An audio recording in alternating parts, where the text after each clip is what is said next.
Good evening મિત્રો. Wildlife વેબિનારના છઠ્ઠા દિવસે આજે આપણી સાથે છે ધ્રુવ પ્રજાપતિ અમદાવાદથી, જે કરોડિયા ઉપર એટલે કે સ્પાઈડર ઉપર ખૂબ ઉમદા કામ કરી રહ્યા છે. તેમને 11 જેટલી સ્પાઈડરની અલગ અલગ પ્રજાતિઓ ભારતમાંથી શોધી છે. તો આવો આપણે આજે એમની સાથે સ્પાઈડર વિશે ઘણી રસપ્રદ માહિતીઓ જાણીએ. ધ્રુવભાઈ, તમને વિનંતી છે કે આગળ હવે તમે લેક્ચર સ્ટાર્ટ કરો. થેન્ક યુ ઋષિભાઈ, અને તમને બધાને મારા નમસ્કાર. અને હોપ કે આ પેન્ડેમિકમાં તમે બધા સેફ હશો. તમે આજે આપણે અહીંયા વેબિનાર થ્રુ એક સ્પાઈડર વિશે અલગ અલગ માહિતી જાણવા ભેગા થાય છે. તો આપણે જાણીશું કે સ્પાઈડરનું સ્ટડી કેવી રીતે કરવું જોઈએ, આઈડેન્ટિફિકેશન કેવી રીતે કરવું જોઈએ, સ્પાઈડર ઇકોલોજી માટે કેવી રીતે ઉપયોગી છે, અને એનો યુઝ હ્યુમન માટે શું છે, એ બધી જ માહિતી આપણે આજે જાણીશું. અને એ ખૂબ જ ઇન્ટરેસ્ટિંગ છે. તો ચલો આપણે સ્પાઈડર વિશે જાણીએ.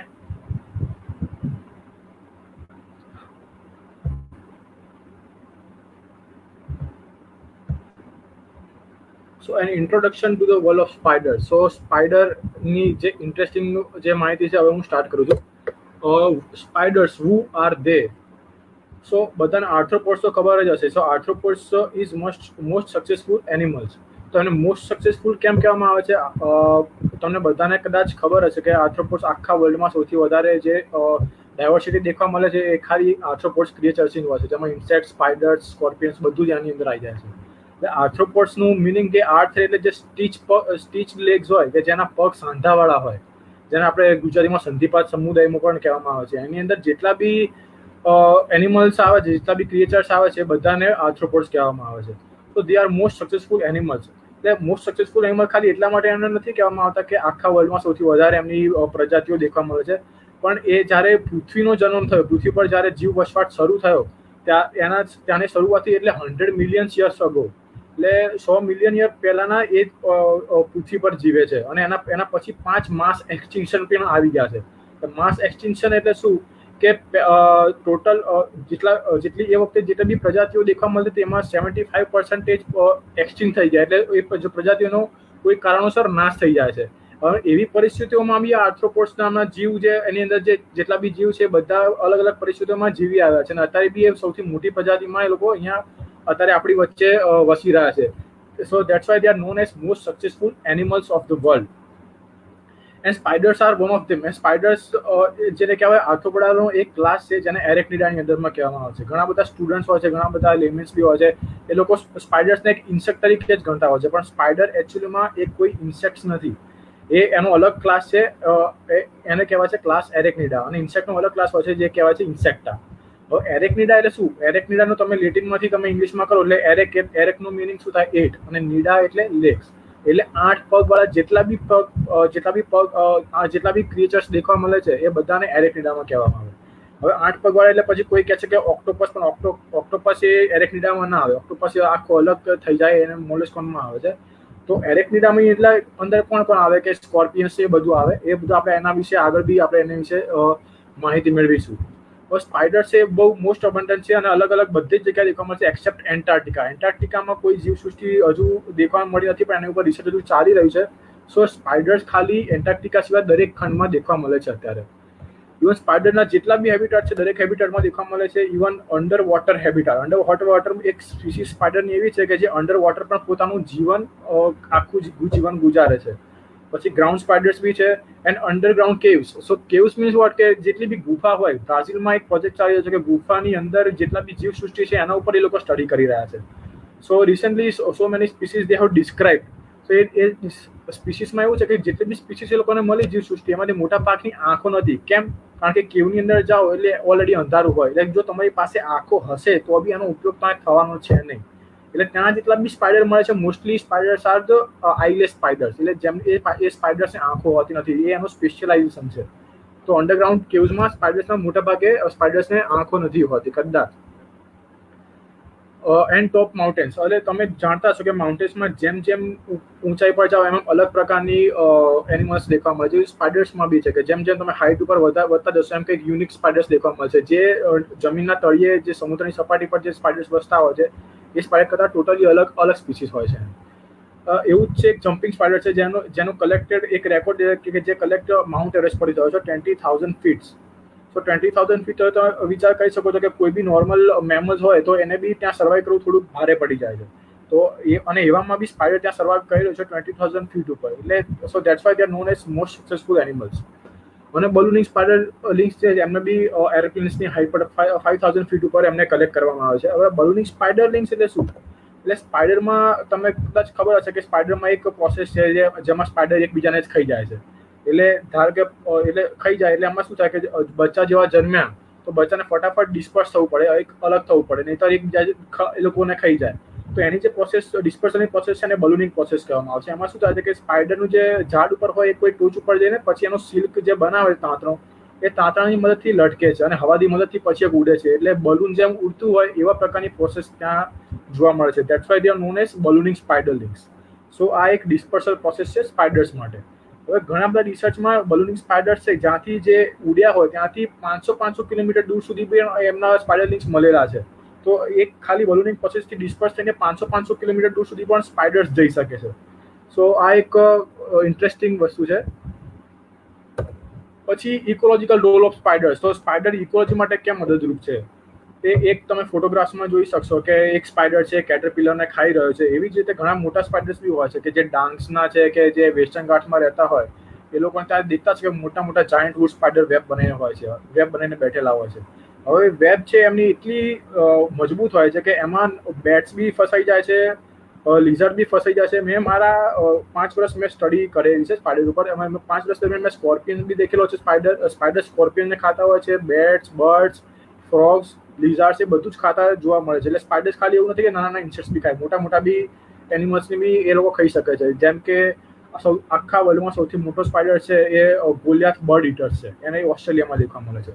હવે સ્પાઈડરના નામમાં જ બર્ડ ઈટર છે એટલે અને સ્પાઈડરની સાઇઝ તમે જુઓ તો એક આપણા પામ સાઇઝ, હાથની હથેળીના જે સાઇઝ કહેવાય એટલા સાઇઝનો સ્પાઈડર છે. અને એ સ્પાઈડર બર્ડ ઉપર મોટા ભાગે બર્ડ ઉપર જ શિકાર કરે છે એનો, એટલે બર્ડને જ ખાય છે મોટા ભાગે.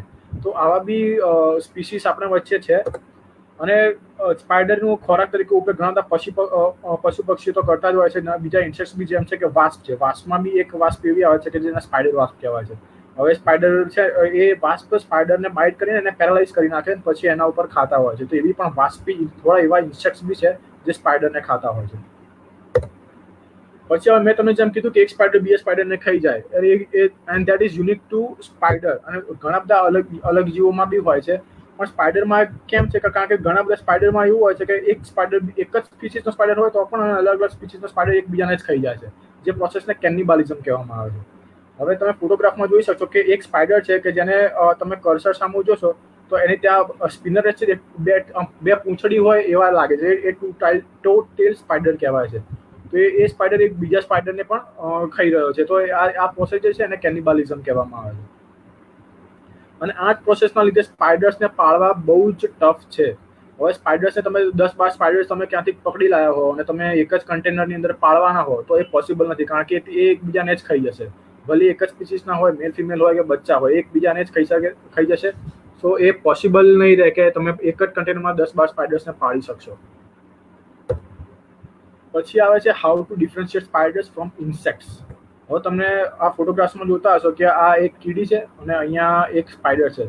સો કીડીને ઇંગ્લિશમાં આંટ કહેવાય. આંટ હવે તમે આ કીડીને અને સ્પાઈડર્સને અત્યારે ફોટોગ્રાફ્સ પરથી તો ઇઝીલી તમે ડિફરન્શિએટ કરી શકશો. પણ જ્યારે સ્પાઈડરમાં ઘણા બધા સ્પાઈડર્સ એવા બી હોય છે કે જે આંટ મિમિક એટલે જેનું સ્ટ્રક્ચર એવું કરી નાખે કે જે આંટના જેવું જ હોય, કીડીના જેવું જ હોય. અને ઘણા એવા બી સ્પાઈડર્સ આવે છે કે જે બીટલને કે બીજા ઘણા બધા ઇન્સેક્ટ્સને મિમિક્રી કરતા હોય છે. તો એવા ટાઈમે તમે થોડુંક ટફ થઈ જાય કે સ્પાઈડર છે કે ઇન્સેક્ટ છે એમ. તો અત્યારે આપણે એનો મોસ્ટ બેઝિક કેરેક્ટર છે કે 5 કેરેક્ટર એવા છે કે જ્યાંથી તમે સ્પાઈડરને ડિફરન્શિએટ કરી શકો ઇન્સેક્ટ્સથી. તો પહેલું છે બોડી ડિવાઇડેડ ઇન્ટુ 3 રિજન્સ.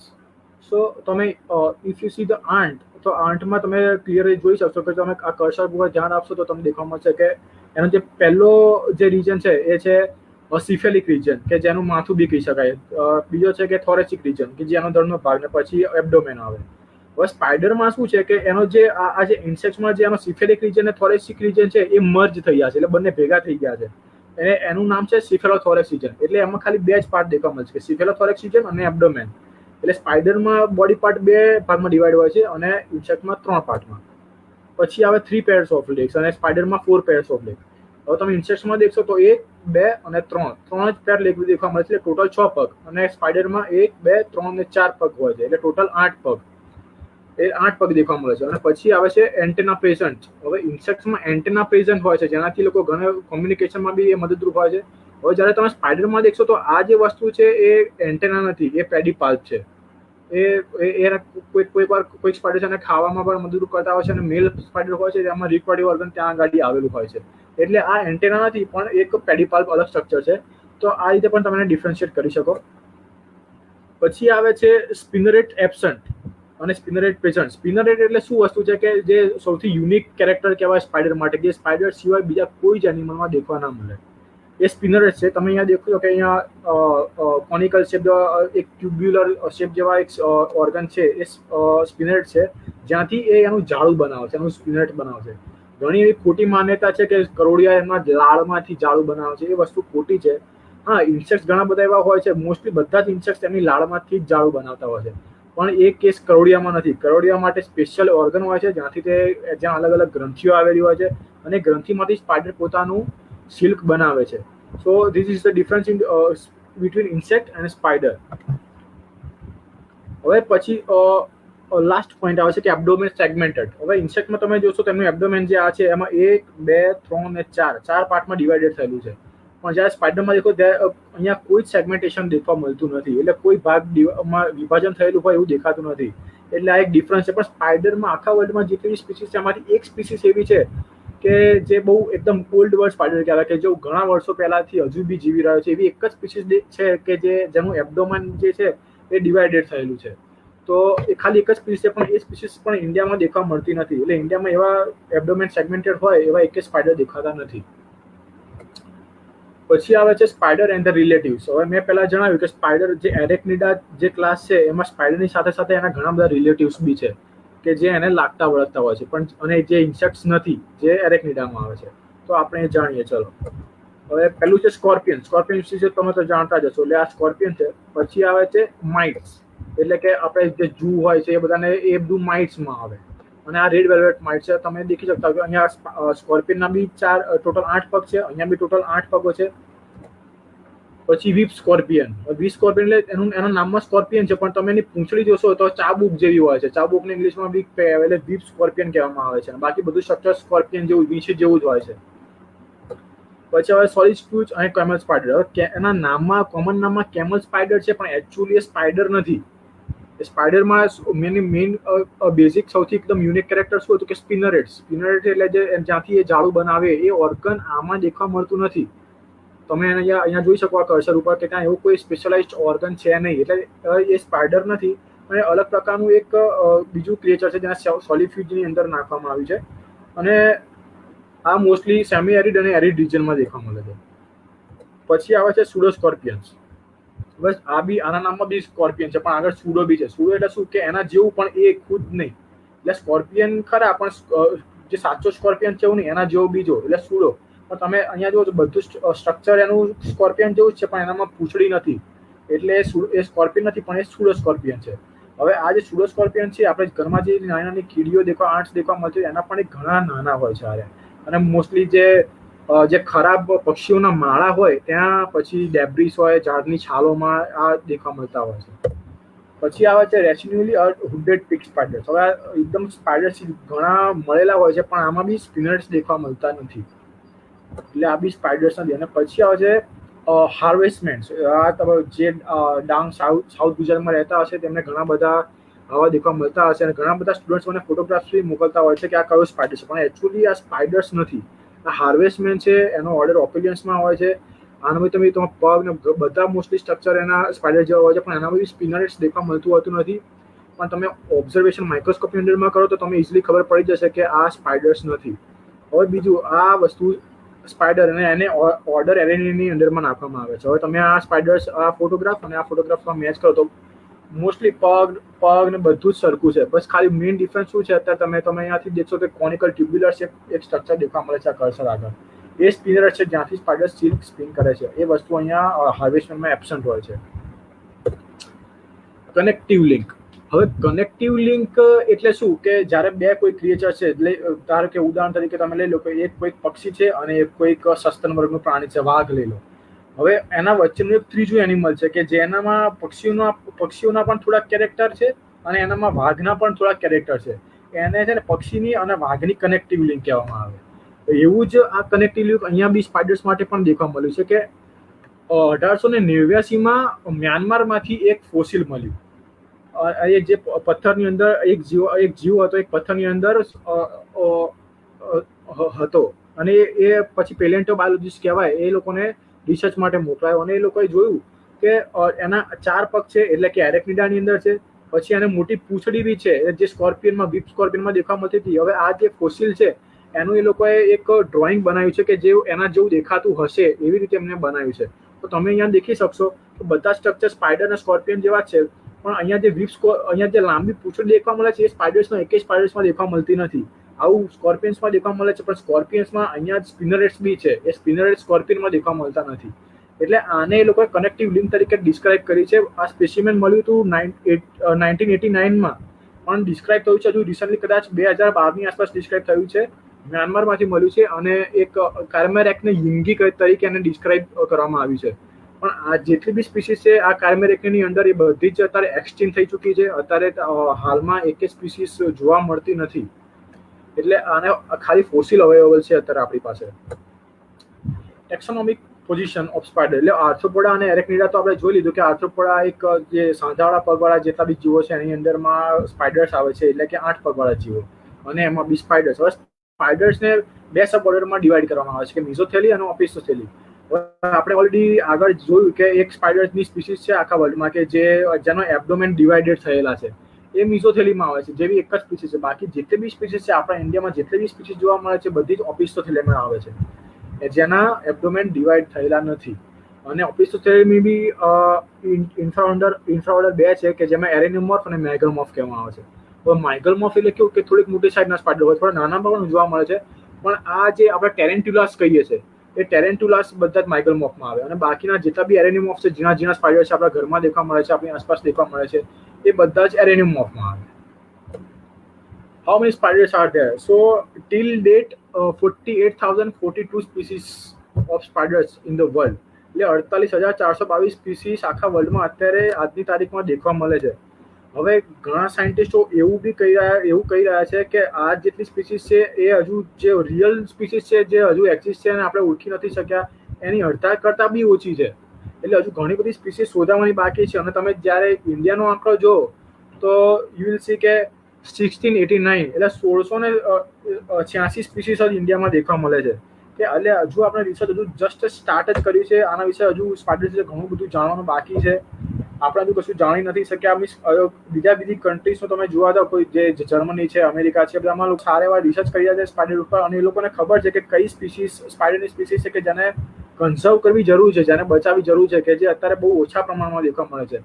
એટલે ઓલરેડી એ લોકોએ અમુક એવી સ્પીસીસને થ્રેટેડ સ્પીસીસમાં નાખી દીધી છે આયુસીએનમાં. પણ ઇન્ડિયામાં હજુ એક બી સ્પીસીસ એવી સ્પાઈડરની નથી કે જે આયુસીએનના થ્રેટેડ લિસ્ટમાં હોય. કેમ? એવું નથી કે બધી સ્પીસીસ પ્રોટેક્ટેડ છે, કારણ કે હજુ આપણે જાણ્યું નથી કે કઈ સ્પીસીસમાં સંખ્યા ઓછી છે અને પ્રોટેક્ટ કરવાની જરૂર છે. એવું આપણને હજુ કંઈ ખબર જ નથી. હજુ આપણી આસપાસમાં વસતા સ્પાઈડરને બી પૂરી રીતે ઓળખી નથી શક્યા. એટલે હજુ વધુમાં વધુ રિસર્ચ થવું જોઈએ એવું જરૂરી છે અત્યારે. એટલે આઈ હોપ કે એ પોસિબલ થાય ફ્યુચરમાં.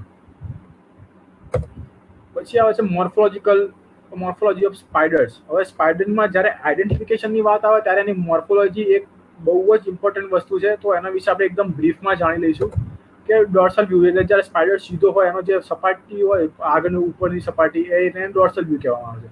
તો એમાં આઈસ આવી જાય, એબ્ડોમેન આવી જાય. એબ્ડોમેન અને સિફેલોથોરેક્સની વાત આપણે ઓલરેડી કરી લીધી. લેગ્સમાં બી ઇમ્પોર્ટન્ટ છે.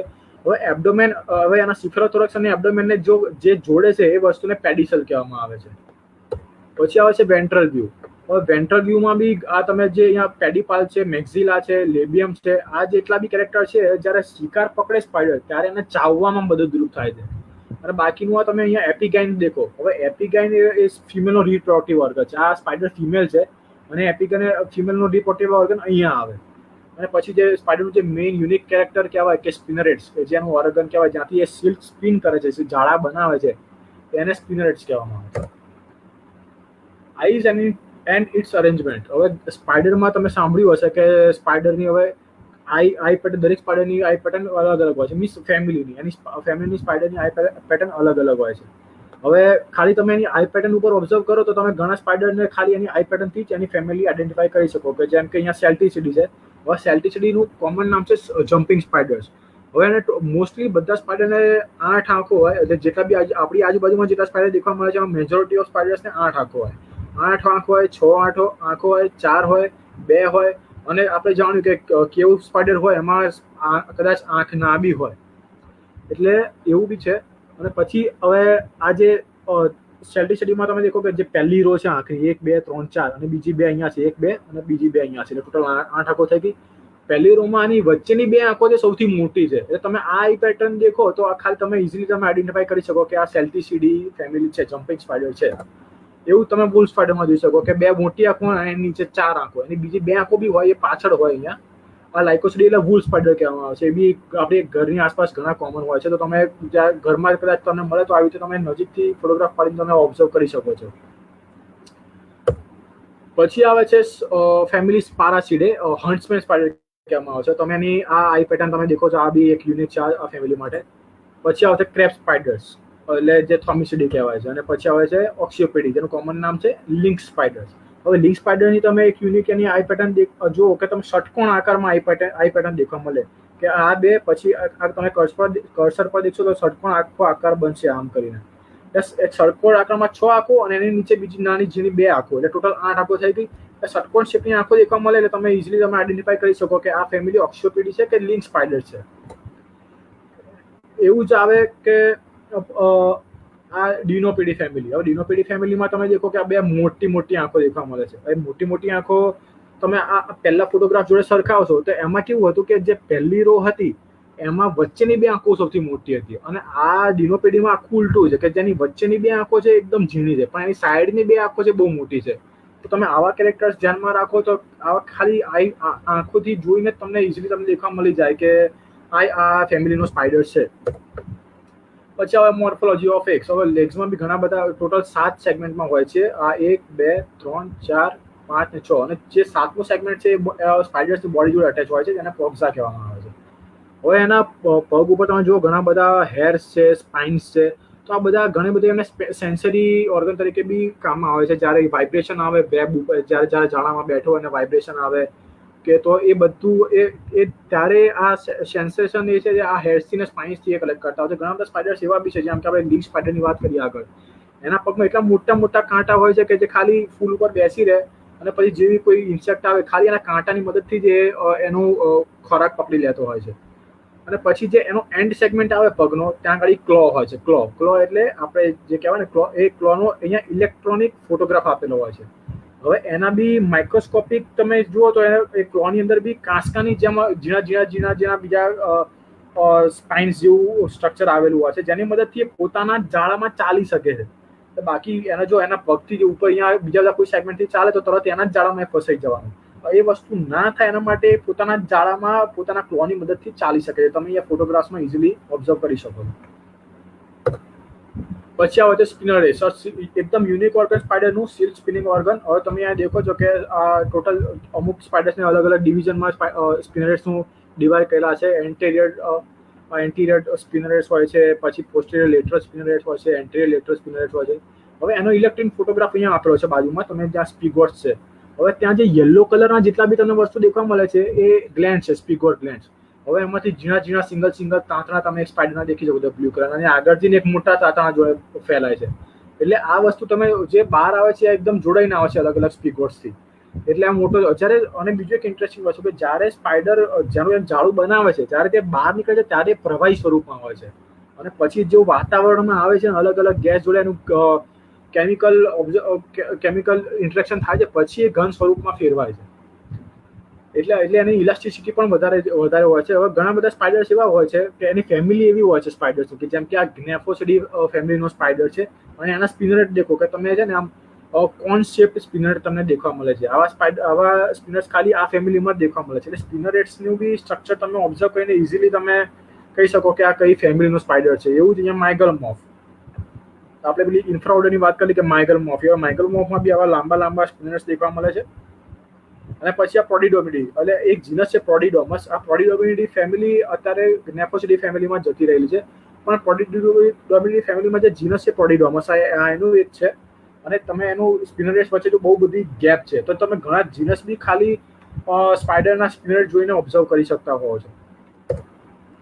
પછી આવે હાઉ ટુ ડિફરન્શિએટ મેલ અને ફિમેલ. હવે જ્યારે ટેક્સોનોમીની વાત આવે, સ્પાઈડરને ઓળખવાની વાત આવે, ત્યારે મેલ અને ફિમેલ આઈડેન્ટિફાઈ કરવા બહુ મહત્વની વસ્તુ છે. એકદમ બેઝિક વસ્તુ કહેવાય કે એને તમને ખબર હોય છે કે આ મેલ છે કે ફિમેલ છે. અને ખાલી સ્પાઈડરને નરી આંખે જોઈને બી કહી શકાય છે. એ કેવી રીતે કહી શકાય છે, ચલો જાણીએ.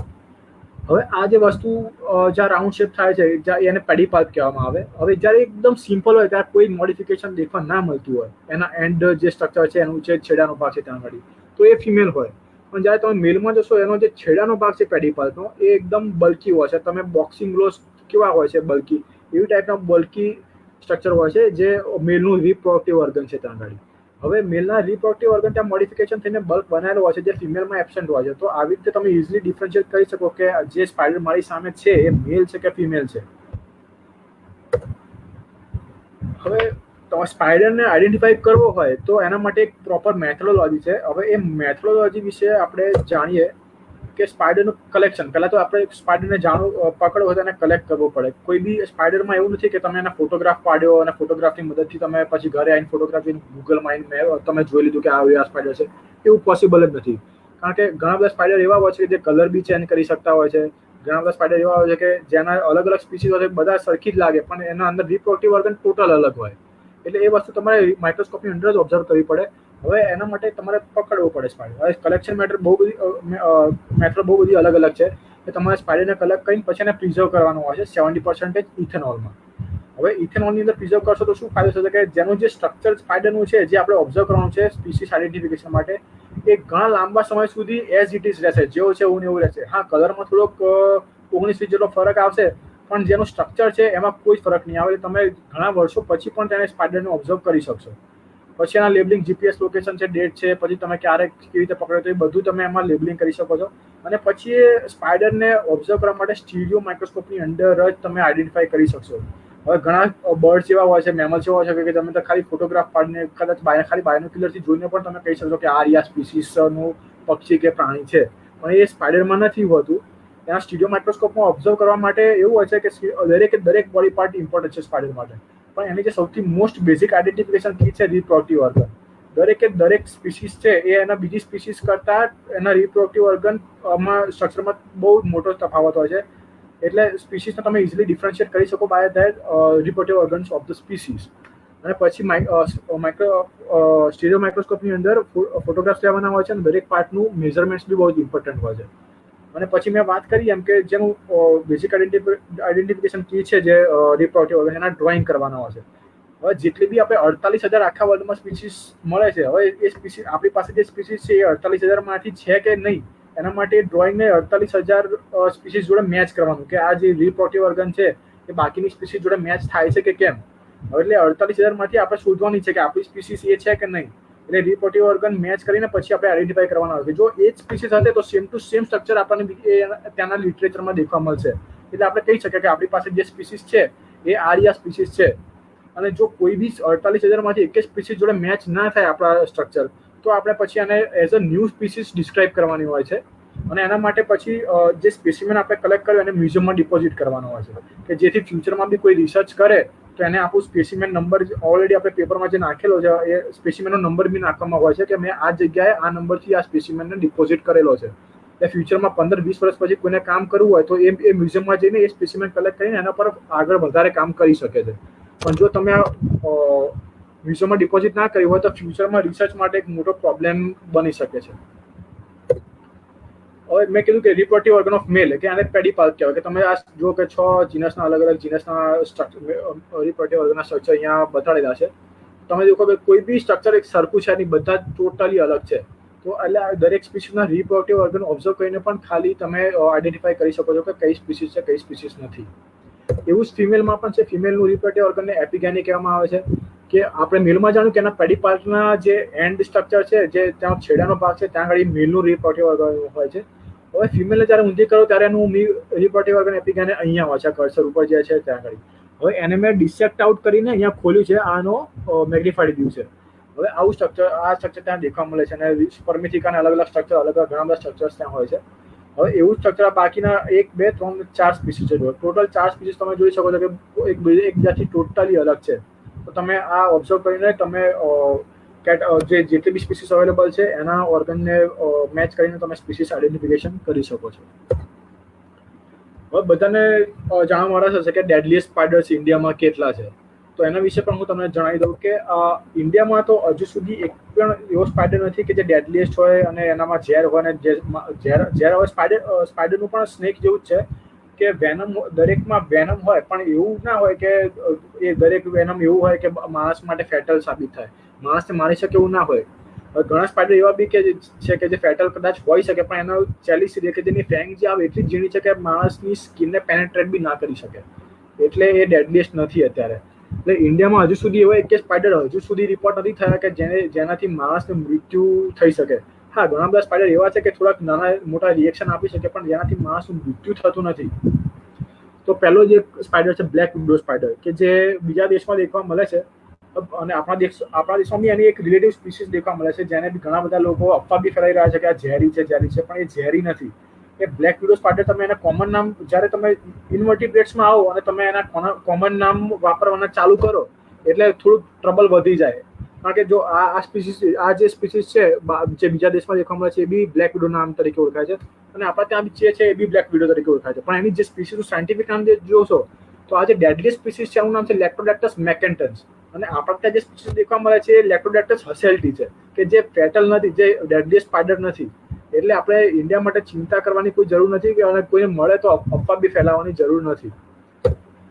બીજો સ્પાઈડર છે બ્રાઉન રેસ્ક્યુ સ્પાઈડર, કે જેને વાયલિન સ્પાઈડર તરીકે પણ ઓળખવામાં આવે છે. કે તમે આનું જે સિફેલોથોરસ આ કર્સર ઉપર જોશો તો કે એનું જે સિફેલોથોરસ છે ત્યાં વાયલિન જેવું માર્ક છે, તો એને વાયલિન સ્પાઈડર તરીકે બી ઓળખવામાં આવે છે. આની બી એક રિલેટિવ સ્પીસીસ ઇન્ડિયામાં છે, પણ એ પણ ડેડલીએસ્ટ નથી. પછી આવે છે ફનેલ વેબ, ઓસ્ટ્રેલિયન ફનેલ વેબ સ્પાઈડર, જેની ફેંગ બહુ જ મોટી હોય છે. પછી આવે છે બ્રાઝિલિયન વોન્ડરિંગ સ્પાઈડર્સ.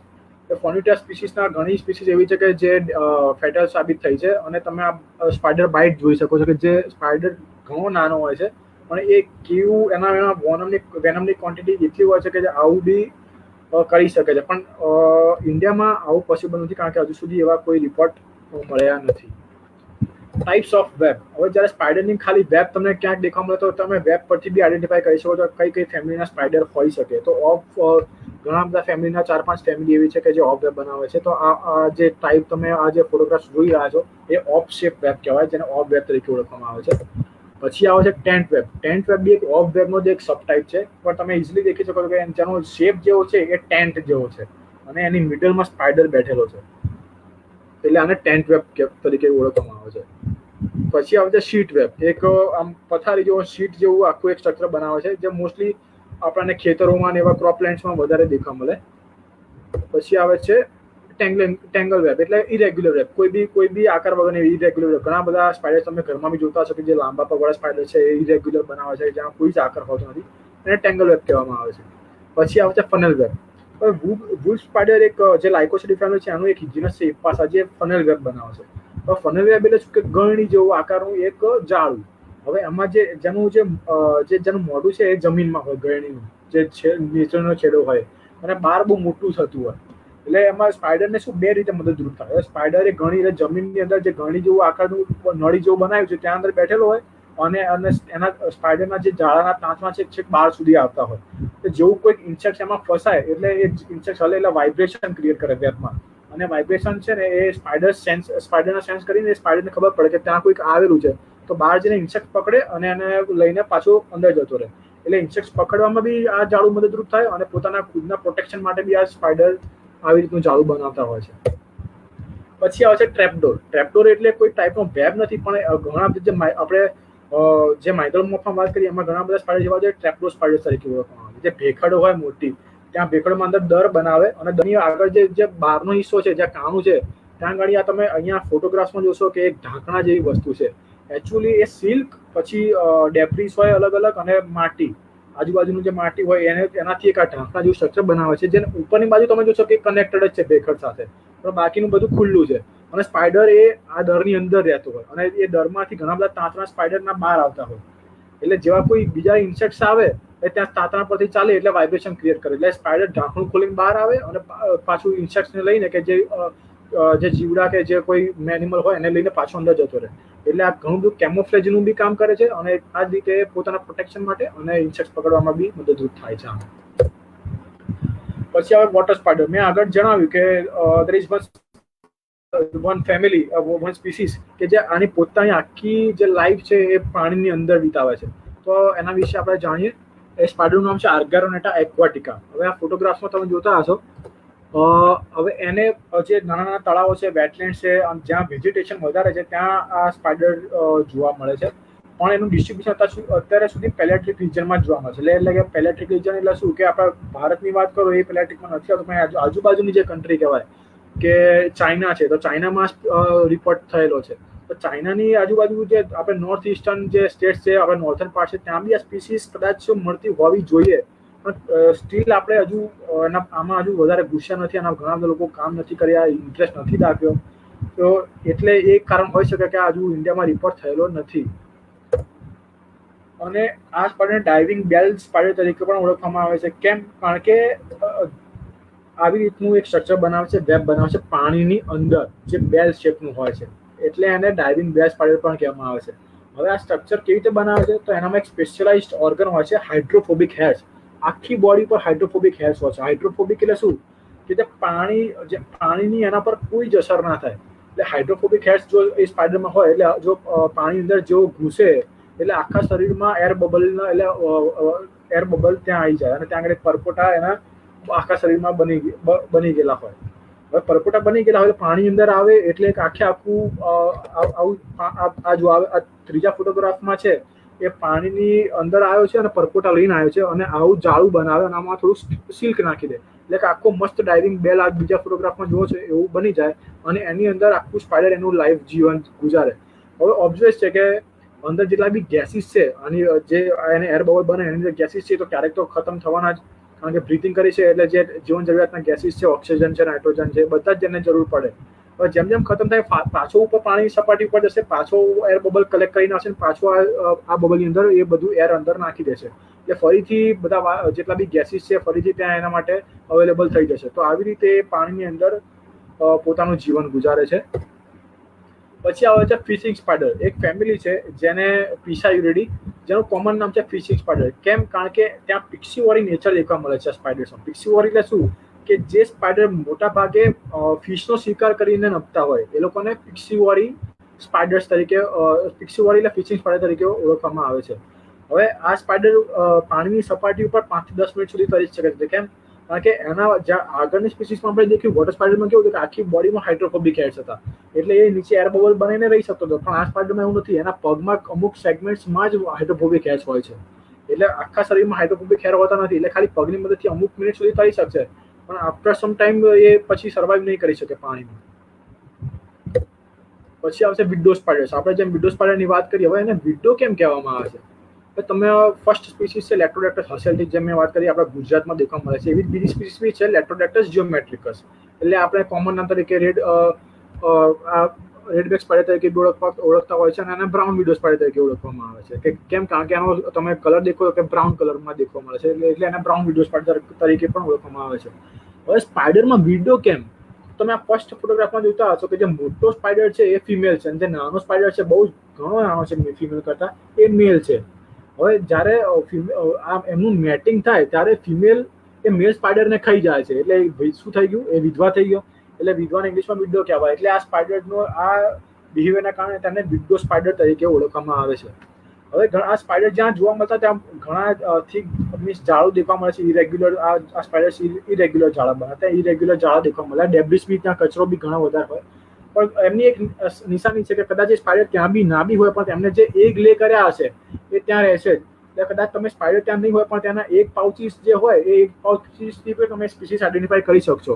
કે જેમ કે તમે સ્પેશિયલી ગુજરાતની વાત આવે તો ગુજરાતમાં વિડો સ્પાઈડર અમદાવાદમાં, સુરત, કચ્છ, જામનગર, પછી સૌરાષ્ટ્રના ઘણા બધા ડિસ્ટ્રિક્ટમાં ઘણી બધી જગ્યાએ મેં ખુદ ઓબ્ઝર્વ કરેલા છે. આ બંને સ્પીસીસ અવેલેબલ છે. હવે આ સ્પીસીસમાં તમે આ લેટોડેક્ટર હસેલ્ટીનું તમે જ્યારે વાત કરો, તમે એનું એક જો એની એક સરફેસ એકદમ સ્મૂથ છે, ત્યાં કોઈ પ્રકારનું મોડિફિકેશન દેખવા મળતું નથી.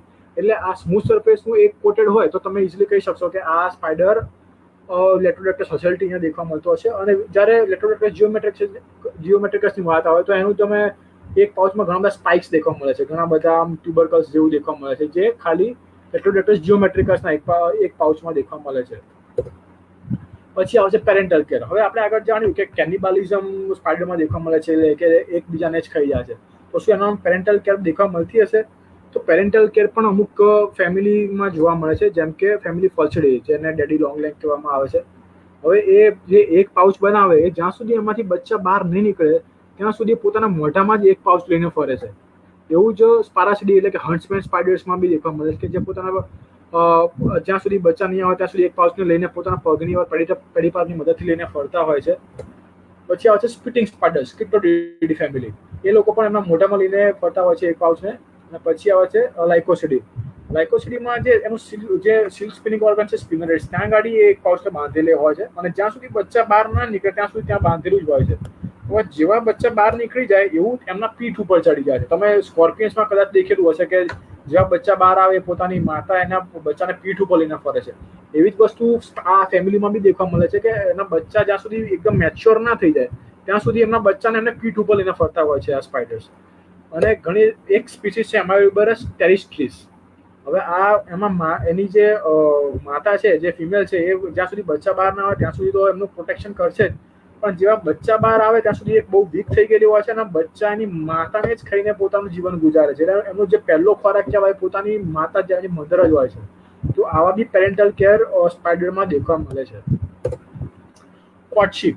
હવે સ્પાઈડરમાં કેનિબાલિઝમ આપણે છે. જ્યારે કોઈ મેટિંગ માટે કોઈ મેલ ફિમેલ નજીક આવતા હોય તો એમના માટે સૌથી મોટો ખતરો શું હોય, કે સામેવાળો પાર્ટનર મને ખાઈ જશે કે કેમ. તો એના માટે કોર્ટશિપ અને બીજા ઘણા બધા બિહેવિયર ઇમ્પોર્ટન્સ થઈ જાય છે. હવે ઘણા બધા સ્પાઈડર એવા હોય છે કે જે જાળા બનાવતા હોય છે. હવે જાળામાં જ્યારે ધારો કે કોઈ ફિમેલ છે એ જાળાની વચ્ચોવચ બેઠી છે, તો હવે બીજો જે મેલ છે એ શું કરશે કે જે જાળાની આજુબાજુ આવશે અને એનું જે તાંતણો છે ત્યાં આગળ પગની મદદથી એક વાઇબ્રેશન ક્રિએટ કરશે. એ વાઇબ્રેશન એક ચોક્કસ પ્રકારનું હોય છે, જેનાથી ફિમેલને સિગ્નલ મળે છે કે આ મારા માટે ખતરો નથી, પણ બટ મેટિંગ માટે આવેલો છે. તો એ પછી એક્સેપ્ટ કરવું કે ના કરવું પછી ફિમેલ પર આધાર હોય છે, અને એ રીતે બી ત્યાં સિગ્નલ પાસ થતા હોય છે.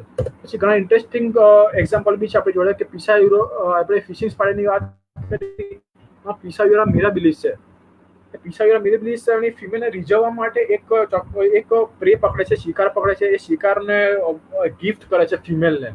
તો આ રીતે બી ફિમેલને રીઝવે છે. અને આપણે મોર વિશે તો કદાચ જાણતા જ હશું, કે જ્યારે મોર એની ફિમેલને મનાવવા માટે જ્યારે નાચે છે, તેના પીછા ઊંચા કરીને જે ડાન્સ કરે છે, એવો જ ડાન્સ અહીંયા સ્પાઈડરમાં બી દેખવા મળે છે. અને તેથી કરીને તેને પીકોક સ્પાઈડર્સ બી કહેવામાં આવે છે, જે જીનસ મારાટેસમાં છે. અને these all genus are only distributed in the Australian region. તો તમે અહીંયા ફોટોગ્રાફ્સમાં જોઈ શકશો કે આ જે છે એ એની ફિમેલ છે, અને બાકીનો જે કલરફુલ સ્પાઈડર છે એ મેલ છે. એટલે મેલ એનો ત્રીજા પેરની જે લેગ છે એ ઊંચી કરીને, અને એનું એબ્ડોમેન છે મોરની જેમ જ આમ ઊંચું કરીને, મોર જેમ પીછા ઊંચા કરે ને એના, એવી જ રીતે સ્પાઈડર બી એનું એબ્ડોમેનનું જે ફ્લેપ છે એકદમ કલરફુલ, એ કલરફુલ ફ્લેપ ઊંચું કરીને અને ત્રીજા પેરની મદદથી એ નાચતા હોય છે. અને એનું તમે યુટ્યુબમાં બી એનો ઘણા બધા વિડીયો જોઈ શકશો, કે મોરની જેમ જ એકદમ કળા કરતો હોય છે. તો આવી રીતે બી કોર્ટશિપ બિહેવિયર સ્પાઈડર્સમાં દેખવા મળે છે. પછી આવે છે મિમિક્રી. હવે તમે આ બે ફોટોગ્રાફ જોશો, હવે જે લેમેન હોય એ લોકો માટે બહુ ડિફિકલ્ટ થઈ જાય કે આમાં સ્પાઈડર કયો છે આઈડેન્ટિફાઈ કરવાનું. જે મેં સૌથી પહેલા કીધું હતું કે જે 5 કેરેક્ટર કીધા હતા ત્યારે એ વસ્તુ અહીંયા ધ્યાન રાખવામાં આવે, કારણ કે આમાં એવું થાય કે જે સ્પાઈડર છે, સ્પાઈડર કયો છે એ જ ખબર ના પડે. એનું જો આ અહીંયા તમે ધારો કે જોશો તો અહીંયા જાળું બી બનેલું છે. એ કારણ કે ઘણા બધાને ખબર છે કે ફાયર આન્ટ્સ આવે છે, કે ફાયર આન્ટ્સ પોતાનું જાળું, પોતાના લાળ કરીને એનું માળો બનાવે છે પાંદડાની મદદથી. તો આ એ વસ્તુ છે, આ સ્પાઈડર નથી. આ આન્ટ છે, આ સ્પાઈડર છે. હવે કેમ? હવે તમે અહીંયા જોઈએ છો, આ હેડ, પછી બીજો પાર્ટ થોરેક્સ અને એબ્ડોમેન, એટલે 3 પાર્ટ થઈ ગયા. એટલે આ આન્ટ છે, એનો એન્ટેના બી છે. અને તમે પગની મદદથી બીજું જોશો કે 1, 2 અને 3 પેર ઓફ લેગ્સ ખાલી ઇન્સેક્ટમાં હોય. અને એવું જ અહીંયા તમે જોશો 1, 2, 3 અને 4, તો 4 પેર છે. આ સ્પાઈડર છે. હવે તમે એના જે પહેલા પેરની જે રચના છે તમે જોશો ને તમને એવું જ્યારે આમ લાઈવ જોશો કોઈ ત્યારે તમને લાગશે કે આ એન્ટેના જેવું લાગે છે, પણ એકચ્યુઅલી એન્ટેના નથી હોતું, એનું મિમિક્રી કરી રહ્યું છે. એવી જ વસ્તુ આ સેમ છે, આ આંટ છે, સ્પાઈડર છે. હવે તમે આંટનું જે એબ્ડોમેનનું જે સેગમેન્ટેશન અહીંયા દેખવા મળે છે તમને. હવે એવી સ્પાઈડરમાં બી એવી પેટર્ન એવી બનાવે છે કે ખાલી કલર હોય, ત્યાં સ્ટ્રીપ્સ હોય કલરની, પણ એ સેગમેન્ટ એકચ્યુઅલી નથી હોતા, પણ જસ્ટ એની જે આજુબાજુમાં જે સ્પીસીસ મળતી હોય છે એને મિમિક્રી કરવા માટે એ લોકો આવું રૂપ મળેલું હોય છે અમને.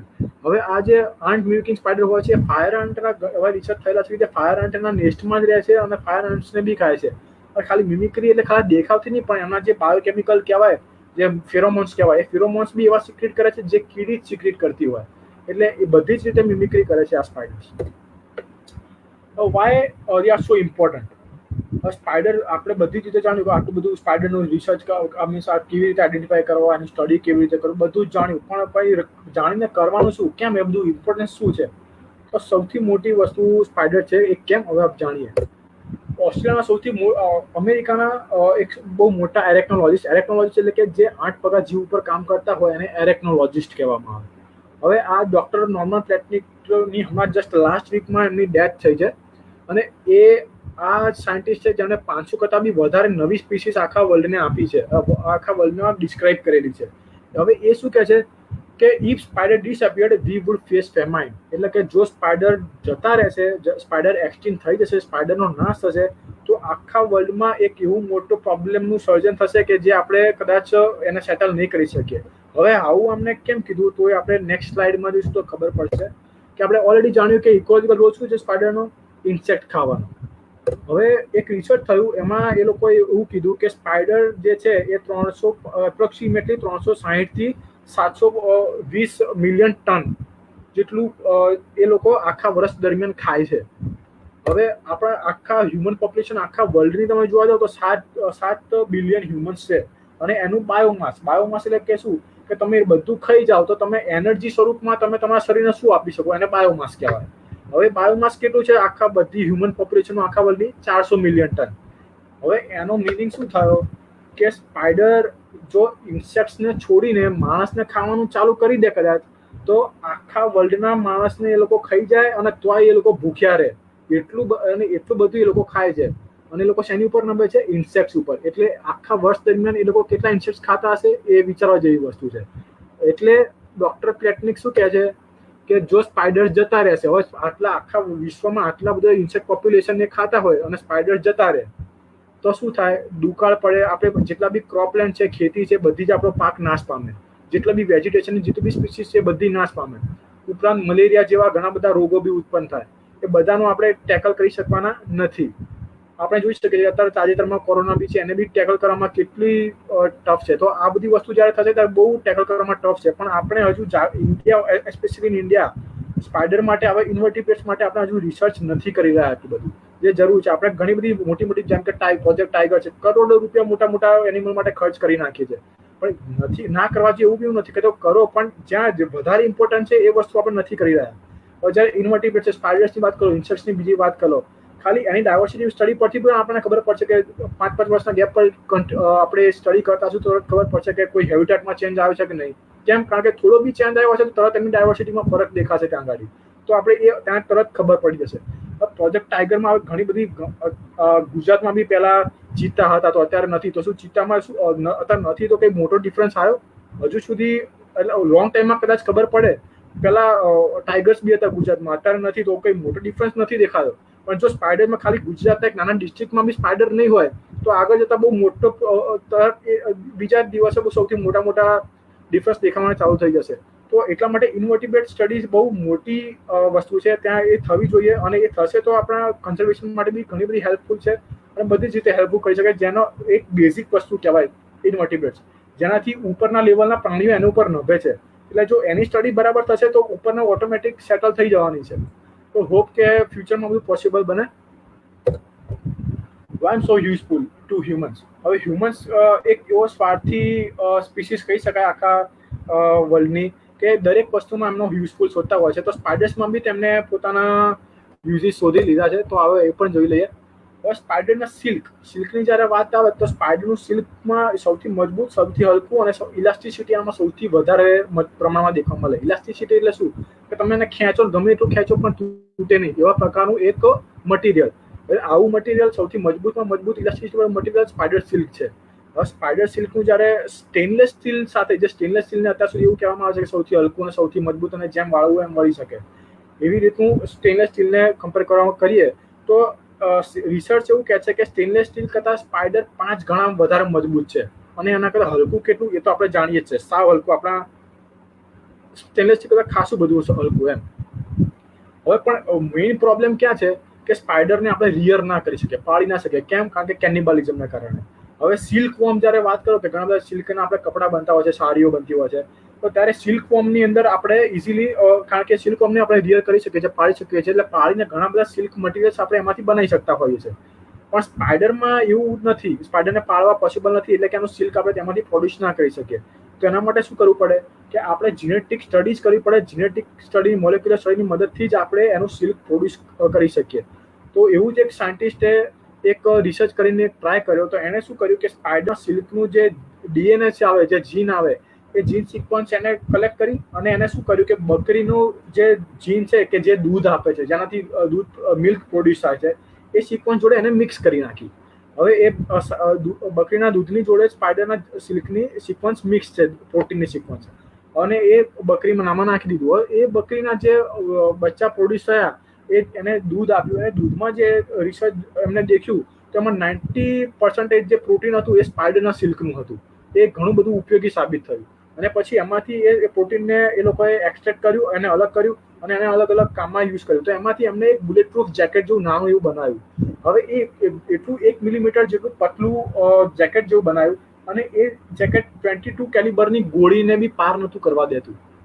એટલું મજબૂત વસ્તુ એ લોકોએ બનાવી. અને એ જે સ્પાઈડરનો સિલ્ક એમાંથી બન્યો એ એટલો બધો, જે સ્પાઈડરનું કહેવાય એટલું બધું મજબૂત નહોતું, એના કરતાં ઘણું નીચલી કક્ષાનું મટીરિયલ હતું.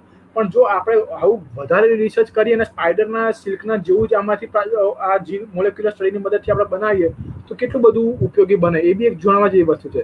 તો આવું જ એ વિચારીને આ જે સાયન્ટિસ્ટ હતો એની જ કલીગ, એને બી આવું રિસર્ચ કર્યું. પણ એને શું કર્યું કે જે સિલ્કવોર્મ આવે, સિલ્કવોર્મની અંદર એને એ જીન ઇન્સર્ટ કર્યું. સિલ્કવોર્મ જે સિલ્ક પ્રોડ્યુસ કરે છે એ બી આવી રીતે એના કરતાં ઘણી નીચી ગુણવત્તાવાળું, પણ સ્પાઈડર સિલ્કમાં કમ્પેરમાં થોડુંક સારું હોય. મીન્સ જે નોર્મલ એ લોકો સિલ્કવોર્મ જે સિલ્ક ક્રિએટ કરતા હતા એના કરતાં થોડોક સારા પ્રમાણમાં, મજબૂત પ્રમાણનું સિલ્ક એને પ્રોડ્યુસ કર્યું.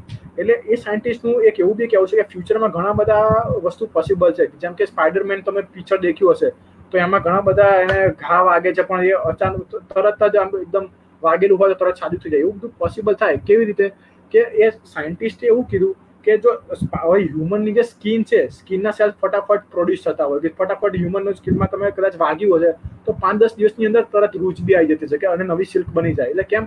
કારણ કે ત્યાં જે કોષો છે એ કોષો ફટાફટ પ્રોડ્યુસ થતા હોય છે. એટલે ફટાફટ પ્રોડ્યુસ થતા હોય એટલે એને શું કીધું કે જે સ્પાઈડરનું સિલ્કનું જે જીન છે એ માણસની ચામડીની અંદર, ચામડીના કોષોની અંદર સિક્રેટ કરી દેવામાં આવે. અને જો જે ચામડીના કોષો છે, હવે એની જોડે જોડે આ સિલ્કનું બી પ્રોડક્શન સિલ્કના પ્રોટીનનું બી પ્રોડક્શન થઈ જાય તો હ્યુમન બોડી ખુદ જ એક બુલેટ પ્રૂફ થઈ જાય. તો એ વસ્તુ પાવરફુલ વસ્તુ માણસ બની શકે. પણ હવે દરેક વસ્તુના પ્રોસ એન્ડ કોન્સ હોય જ છે, બધા જ જાણતા હોય છે.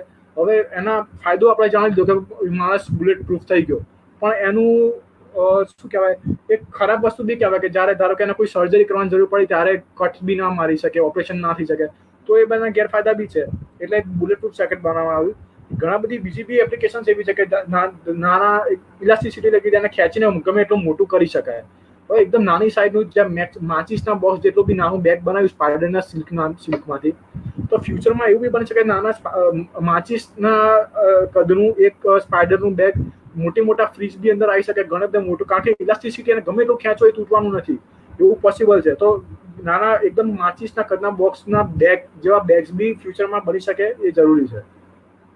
હવે જો સ્પાઈડરનું સિલ્ક આપણે બનાવી શકીએ તો પછી કેવી રીતે મદદરૂપ થશે કે આર્ટિફિશિયલ લિગામેન્ટ્સ, એટલે જે ની ટ્રાન્સપ્લાન્ટેશન છે એ બધામાં એ ખાલી સ્પાઈડરના સિલ્કનો જે જ્યાં આગળ નીમાં જ્યાં ડેમેજ થયેલું છે ત્યાં ખાલી સ્પાઈડરના સિલ્કના અમુક ટેન્ડન્સ ત્યાં તમે મૂકી આવશો તો એ ડાયરેક્ટ ઓટોમેટિકલી રિપેર થઈ જશે. અને ટેન્ડન્સ એટલે મસલ, જ્યાં મસલ અમુક લોકોને આપણે જોતા હોય છે કે સ્પોર્ટ્સમેન હોય છે, એ લોકોના મસલ બ્રેક થયેલા હોય છે. તો એ મસલ જ્યારે સ્પાઇડરનું સિલ્કનું જુઓ તો કે તમે ગમે એ દિશામાં તમે મુવમેન્ટ કરી શકો, અને એકદમ બાયોલોજીકલ એક મટીરિયલ છે, તો તમે શરીરની અંદર બી ઇઝીલી રહી શકશે. તો એ બી તમે મસલ તરીકે, આર્ટિફિશિયલ મસલ ટેન્ડન તરીકે બી તેનો ઉપયોગ કરી શકો છો. પછી બેન્ડેજીસ અને સર્જિકલ થ્રેડ્સ. હવે જ્યારે કોઈ વાગેલું હોય છે અને તમે સ્પાઇડરનો સિલ્કનો ઉપયોગ કરશો તો એ જલ્દી રૂઝાવામાં વધારે મદદરૂપ થશે. અને હવે ઘણા બધા સ્પાઇડર, જે સ્નેકની વાત કરીએ, સ્નેકના વેનમ એટલે સાપનું ઝેર ઘણા બધી મેડિસિનમાં મદદરૂપ તો છે, આપણે જાણીએ છીએ. ઘણા બધી દવામાં સ્પાઇડરના ઝેરનો ઉપયોગ થાય છે. પણ કરોળિયાના ઝેરનું બી, સ્પાઇડરના ઝેરનું બી એવી જ રીતે મેડિસિન બનાવવામાં ઘણી બધી મદદરૂપ થાય છે. કે જેમ કે આપણે બ્રાઝિલિયન માઉન્ટેન સ્પાઇડર આગળ દેખ્યો, હવે ડેડલીએસ્ટ છે, પણ એમાં ઘણા બધા મોલિક્યુલ્સ એવા છે કે જે પેઇન કિલર તરીકે કામ કરે છે. એવી જ રીતે ઘણા બધા સ્પાઇડર એવા છે જે કાર્ડિયોવાસ્ક્યુલર ડિસીઝના માટે એમનું ઝેર ઉપયોગી છે. એવી જ રીતે ઘણા બધા રોગ માટે બી તે ઉપયોગી છે. કેન્સરસ, એન્ટી કેન્સરસ મેડિસિન્સ બી અવેલેબલ છે, જે મોલિક્યુલર્સ અવેલેબલ છે સ્પાઇડરના વેનમમાં. હવે એવું બી બની શકે કે આપણી આસપાસમાં કોઈ સ્પાઇડર હોય કે જેના મોલિક્યુલ કોરોના માટે ઇફેક્ટિવ હોય, પણ આપણને ખબર ના હોય. પણ આપણે કેમ એ વસ્તુ પોસિબલ નથી? કેમ? કારણ કે હજુ આપણે સ્પાઇડર કયો સ્પાઇડર છે એ જ હજુ આપણને ખબર નથી, તો એના વેનમની વાત તો બહુ દૂરની વાત રહી. એટલે આપણે વધારે રિસર્ચ કરીશું સ્પાઇડરમાં, તો આ બધું પોસિબલ છે આગળ વધી.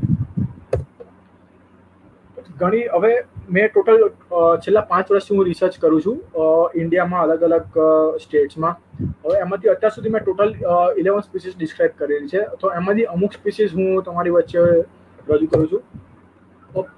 પહેલી સ્પીસીસ છે ટ્રોપિઝોડિયમ કલામી. એ મેં 2016માં ડિસ્ક્રાઇબ કરી હતી કેરેલાથી, અને જેનું નામ મેં આપણા દેશના ભૂતપૂર્વ પ્રેસિડેન્ટ કહેવાય છે, ડોક્ટર એપીજે અબ્દુલ કલામ, જે પીપલ્સ પ્રેસિડેન્ટ તરીકે જાણીતા છે. એમના નામ પરથી મેં મારી પહેલી સ્પીસીસ નું નામકરણ કર્યું હતું. And the second one is the Tropizodium viridierbium. Now, viridierbium, I got this species from Gandhinagar. એટલે ગુજરાતમાં જે ગાંધીનગર છે ત્યાંથી એને મળ્યું હતું. એટલે વિરીડર્બિયમમાં તમને જાણીને કદાચ નવાઈ લાગશે કે વિરીડર્બિયમનો મિનિંગ શું છે કે ગાંધીનગર. હવે ગાંધીનગરનું તમે નિકનેમ શું છે? બધા જે ગુજરાતી હશે બધાને ખબર હશે કે ગાંધીનગરનું નિકનેમ છે ગ્રીન સિટી.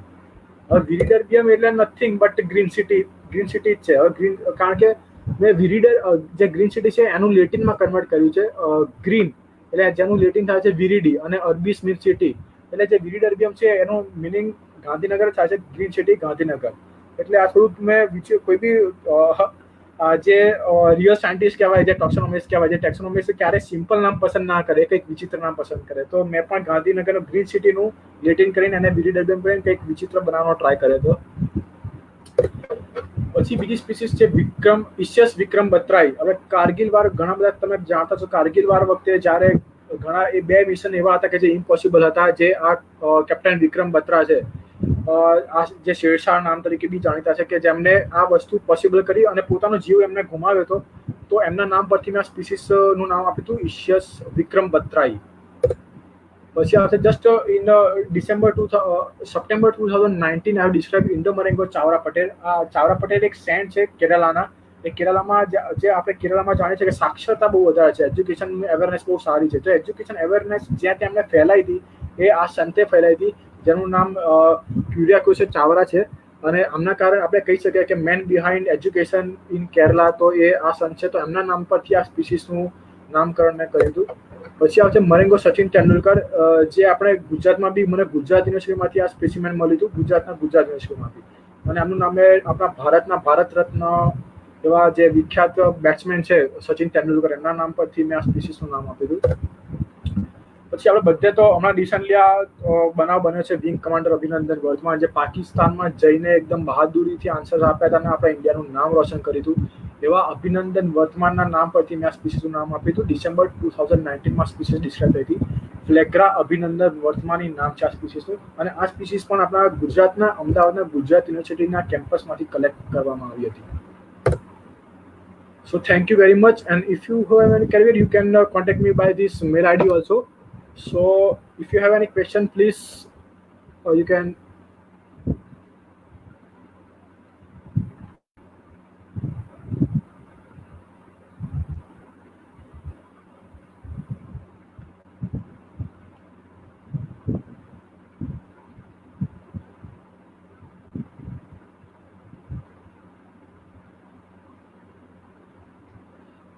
એક કોમેન્ટ આવી છે જે કહે છે કે આપણા ઘરની અંદર સ્પાઈડર હોય છે અને પોઈઝનસ નહીં, વેનમસ કહેવાય એને. પોઈઝન ને વેનમમાં શું ડિફરન્સ કે પોઈઝન હોય આપણે ખાવામાં, એ પોઈઝન લઈએ અને આપણે મરી જઈએ તો એ પોઈઝનસ થયું, પણ વેનમ હોય જે આપણા બ્લડના કોન્ટેક્ટમાં આવે અને રિએક્શન થાય એને વેનમ કહેવાય. તો હા, વેનમ હોય છે સ્પાઈડરમાં, પણ એ સ્પાઈડર તમને તમે માઇક્રોસ્કોપની અંદર ઓબ્ઝર્વ કરશો તો માઇક્રોસ્કોપની અંદર એની ફેંગ એટલી ઝીણી હોય છે કે તમારી સ્કિનને પેનેટ્રેટ નહીં કરી શકે, અને એનું વેનમ બી એટલું લિથલ નથી હોતું કે તમને કંઈ અસર કરશે. સો એવું પોસિબલ આપણે ઘરની આસપાસ તો જેટલા બી સ્પાઈડર છે એ એકદમ કોઈ તમને નુકસાન પહોંચાડે એવા નથી હોતા, એટલે એવું પોસિબલ નથી કે તમને બાઇટ કરશે, એ નહીં થાય.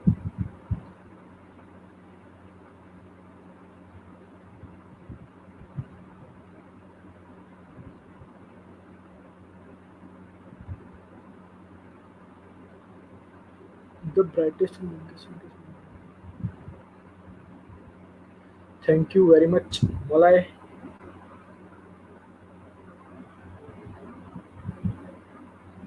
એક રીતુલ સથવારા કહીને એક ભાઈ છે, એમને કહે છે કે કોઈ આઈડેન્ટિફિકેશન માટે સ્પાઈડરની બુક્સ.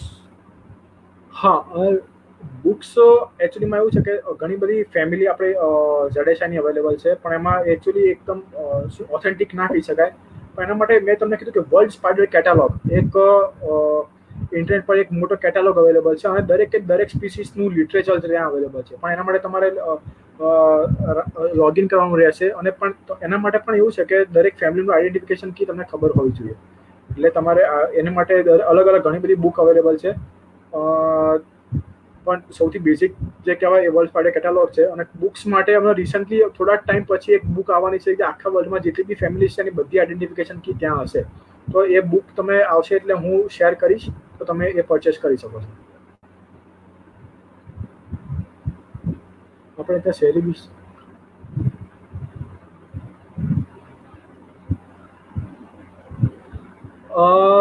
શહેરી વિસ્તારમાં એટલી બધી વિવિધતા, એકચ્યુઅલી ગ્રામ વિસ્તારમાં શહેરી વિસ્તારમાં એટલી બધી વિવિધતા નથી દેખવા મળતી, ગ્રામ વિસ્તારમાં જ વધારે દેખવા મળે છે. એ આપણે કારણ કે ગામમાં કેવું હોય છે કે ઘરની અંદર આપણે એટલું બધું નહીં દેખવા મળતા, પણ તમે તમારા બહારના વરંડામાં હશે, બેકયાર્ડ્સમાં તમે ચેક કરશો તો ઘણા બધા ગ્રાઉન્ડ સ્પાઈડર્સ ત્યાં તમને દેખવા મળશે, જે જાળાની બનાવતા હોય પણ કે જમીન ઉપર દોડતા હોય છે. અને ઘણા બધા સ્પાઈડર એવા બી હોય છે કે જે નોક્ચરનલ હોય છે, જે ખાલી રાતમાં આવશે. તો આપણે જાણતા હોય છે કે ગામડામાં ખેતી ને બધું વધારે હોય છે, તો ખેતીમાં તમે રાતે નીકળશો તો તમને ઘણા બધા જાળા દેખવા મળશે, બધા નોક્ચરનલ સ્પાઈડર હશે કે જે શહેરી વિસ્તારમાં તમને દેખવા નહીં મળે. એટલે ગામડામાં જ વધારે હોય છે શહેર કરતા.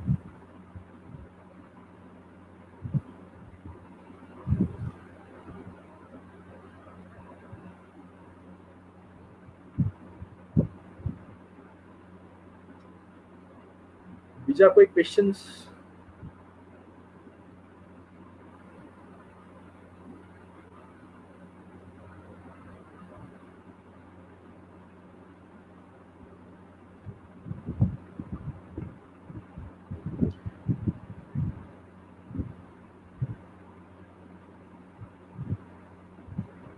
ઇન્ડિયામાં સ્પાઈડર્સ તો ઘણા બધા, ખાલી એક ફેમિલી એવી છે યુલોબોરેડી ફેમિલી હશે, જેમાં વેનમ ગ્લેન્ડ હોતી જ નથી, એટલે એમાં વેનમ નથી હોતો. બાકી દરેક સ્પાઈડર વેનમસ હોય છે.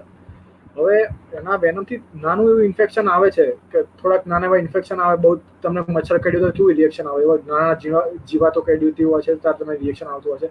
એવા રિએક્શન તમને દેખવા મળશે, પણ મારી નાખે કે પેરાલિસિસ થઈ જાય કે એવું વસ્તુ તમને ક્યારેય દેખવા નહીં મળે ઇન્ડિયા માટે, કારણ કે ઇન્ડિયામાં હજુ સુધી એવું એક સ્પાઈડર રિપોર્ટ નથી થયેલું.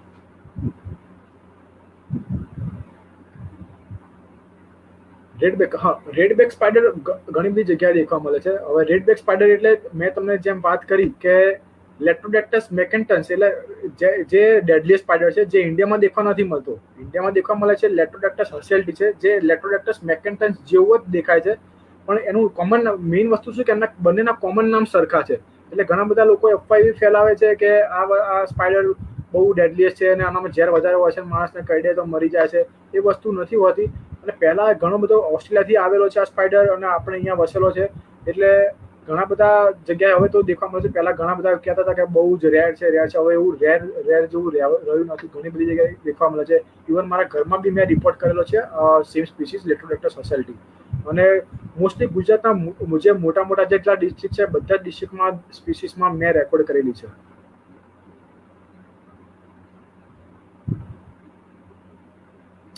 My most favourite spider jumping spider જ કહીશ અને પીકોક સ્પાઈડર જ કહીશ ઓબ્વિયસલી કે આટલું મસ્ત બિહેવિયર ત્યાં દેખવા મળે છે અને જમ્પિંગ સ્પાઈડર જ મારું સૌથી મોટા કહેવાય કે જે મારું ઇન્ટરેસ્ટ છે જે જમ્પિંગ સ્પાઈડરમાં છે. તમે જોતા હશો કે જેટલી મારી સ્પીસીસ ડિસ્ક્રાઇબ થઈ છે મેજોરિટી ઓફ સ્પીસીસ જમ્પિંગ સ્પાઈડરની છે. તો જમ્પિંગ સ્પાઈડર્સ આર મોસ્ટ ફેવરિટ.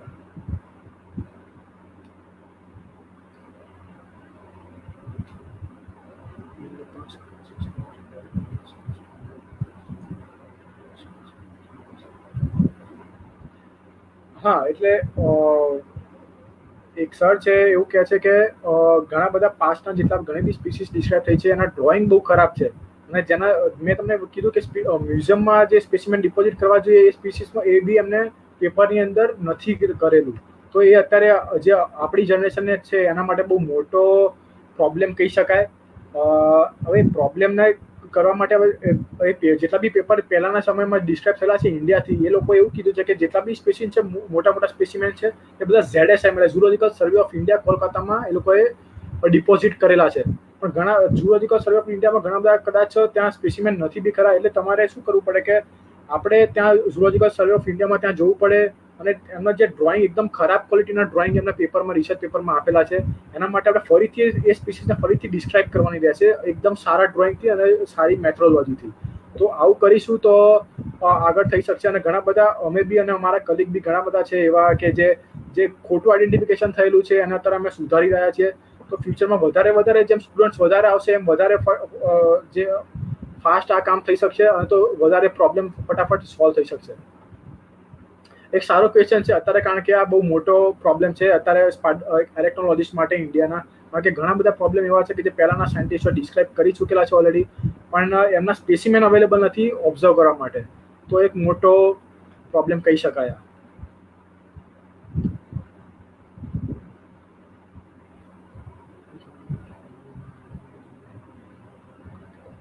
મેં મેલ આઈડી શેર કરેલો છે તો તમે ફરીથી બી જોઈ શકશો કે ધ્રુવ સ્પાઈડી DHRUVSPIDY215 મેં મારો મેલ આઈડી સ્ક્રીન ઉપર શેર કર્યો તો તમે ત્યાંથી મને મેલ કરીને તમે આઈડેન્ટિફિકેશન માટે હેલ્પ લઈ શકો છો.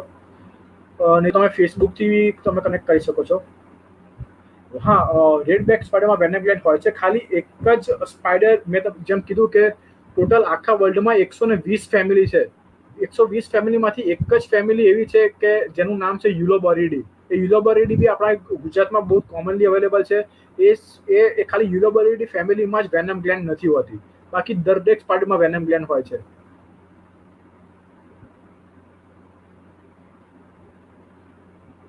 જમ્પિંગ સ્પાઈડરમાં અજુકતું ફીડિંગ બી હોય એક સૌથી મોસ્ટ ઇન્ટરેસ્ટિંગ વસ્તુ કહી શકાય જમ્પિંગ સ્પાઈડરમાં એક એમેઝોન ફોરેસ્ટમાં એક સ્પાઈડર છે બઘીરા કિપલિંગી. હવે તમે જોતા હશો કે આપણે સ્પાઈડર છે ઓમનીવર મીન્સ એકદમ શું કહેવાય કે શાકાહારી નથી પણ એ સ્પાઈડર છે ને વનસ્પતિના જે બીજ કહેવાય બીજ ખાવા માટે બહુ કોમનલી નોન છે. બઘીરા કિપલિંગી જે સ્પાઈડરના જે સાયકસ નામ કદાચ સાયકસ નામ છે એ ઝાડનું નામ એના જે બીજ કહેવાય જે સ્પોર્ટ્સ કહેવાય સ્પોર્ટ્સ ખાય છે. તો આ એક ફીડિંગ બિહેવિયર એકદમ યુનિક છે સ્પાઈડર માટે બાકી સ્પાઈડર તમે જોતા તો ઇન્સેક્ટ્સ કે કોઈ પ્રાણીને જ ખાય છે. તો આ વસ્તુ બી દેખવા મળે છે. બઘીરા કિપલિંગી એક વેજીટેરિયન સ્પાઈડર બી કહી શકાય પણ હા ઘણા બધા બિહેવિયર એવા એ ઇન્સેક્ટ્સ બી ખાય છે પણ એ ખાલી વેજીટેશનમાં ખાતો સ્પાઈડર આ એક જ છે બઘીરા કિપલિંગી.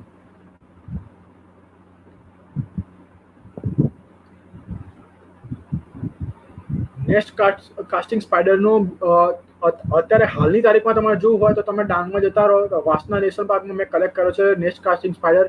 બાકી પહેલાના જમાનાના રિપોર્ટમાં ગાંધીનગર મેં કીધું કે કદાચ ખરાબ કામ થયું હોય તો એ ગાંધીનગરમાં જેવા એરિયામાંથી એમને નેક્સ્ટ કાસ્ટિંગ સ્પાઈડર રિપોર્ટ કર્યો છે.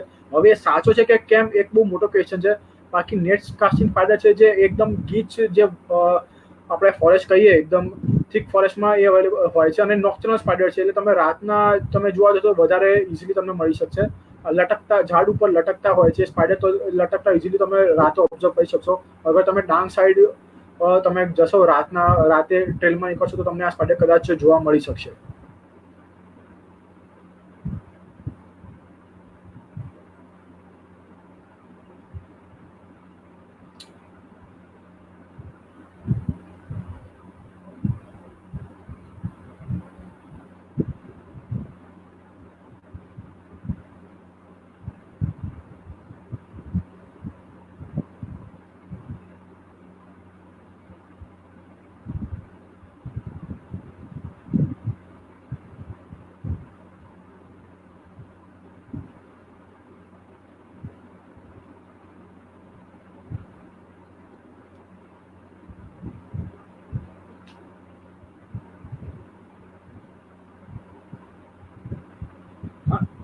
બહુ સાચી વાત કીધી કે સ્પાઈડરને કુદરતના ઓલ આઉટથી સંબોધીને અવેરનેસ કરવી યોગ્ય ગણાય, એકદમ સાચી વાત છે.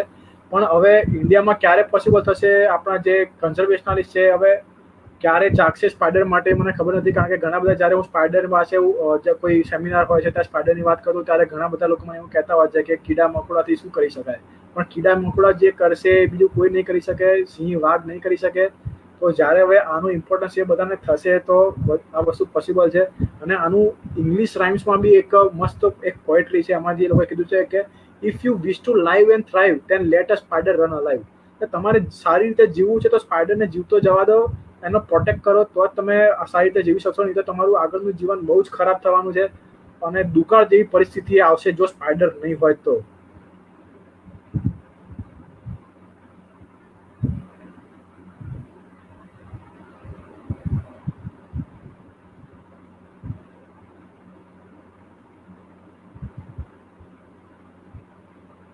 સ્પાઈડર્સમાં જ્યારે મારી વાત કરું તો એવું છે કે કંઈક વિચિત્ર હોય એ વસ્તુ મને વધારે ગમે. તમે કદાચ જે સ્પીસીસનું નામ આપ્યું મેં એમાં તમને ખબર પડી ગઈ હશે કે કંઈક વિચિત્ર આપ્યું. એટલે સ્પાઈડર્સમાં બી એવું છે કે તમે બર્ડનું આઈડેન્ટિફિકેશન કરવું હોય તો તમે ખાલી જસ્ટ તમે વેટલેન્ડના બર્ડનું આઈડેન્ટિફિકેશન કરવું હોય તો તમે બેઠા બેઠા આખું ચેકલિસ્ટ બનાવી દેશો કલાકમાં કે આટલા બર્ડ છે. સ્પાઈડરમાં એવું નથી. સ્પાઈડર માટે તમે એક સ્પાઈડરને આઈડેન્ટિફિકેશન કરતા કદાચ 1 વીક બી લાગે, 2 વીક બી લાગે. એક સ્પાઈડરનું જે નવી સ્પીસીસનું ડિસ્ક્રાઇબ કરતા મારે 2 મહિનાનો ટાઈમ લાગે તો. એટલે આ એટલું ટફ વસ્તુ છે ને આ ટફ વસ્તુ છે એટલે જ લોકો કામ કરવામાં બહુ ઓછા ઇન્વોલ્વ થઈ રહ્યા છે અને થોડુંક વિયર્ડ છે, સમથિંગ ઇન્ટરેસ્ટિંગ છે એટલે મને આનામાં આ ટોપિકમાં કામ કરવામાં બહુ ઇન્ટરેસ્ટ લાગ્યો હતો. એટલે જ હું જ્યારે હું MSCમાં હતો ત્યારથી જ મને આ ઇન્ટરેસ્ટ લાગ્યો હતો. અને મારા એક સર છે ડૉક્ટર દેવેન્દ્ર ઝાલા, એમને મને બહુ જ સપોર્ટ કર્યો હતો. એમના થ્રુ અત્યારે હું અહીંયા છું. અને મારા જે ગુરુ કહેવાય જે કેરાલામાં ડૉક્ટર PS સેબેસ્ટિયન છે, એમને બી મને ખાસી એવી મદદ કરી હતી જેનાથી હું અત્યારે આ લેવલે પહોંચી શક્યો છું.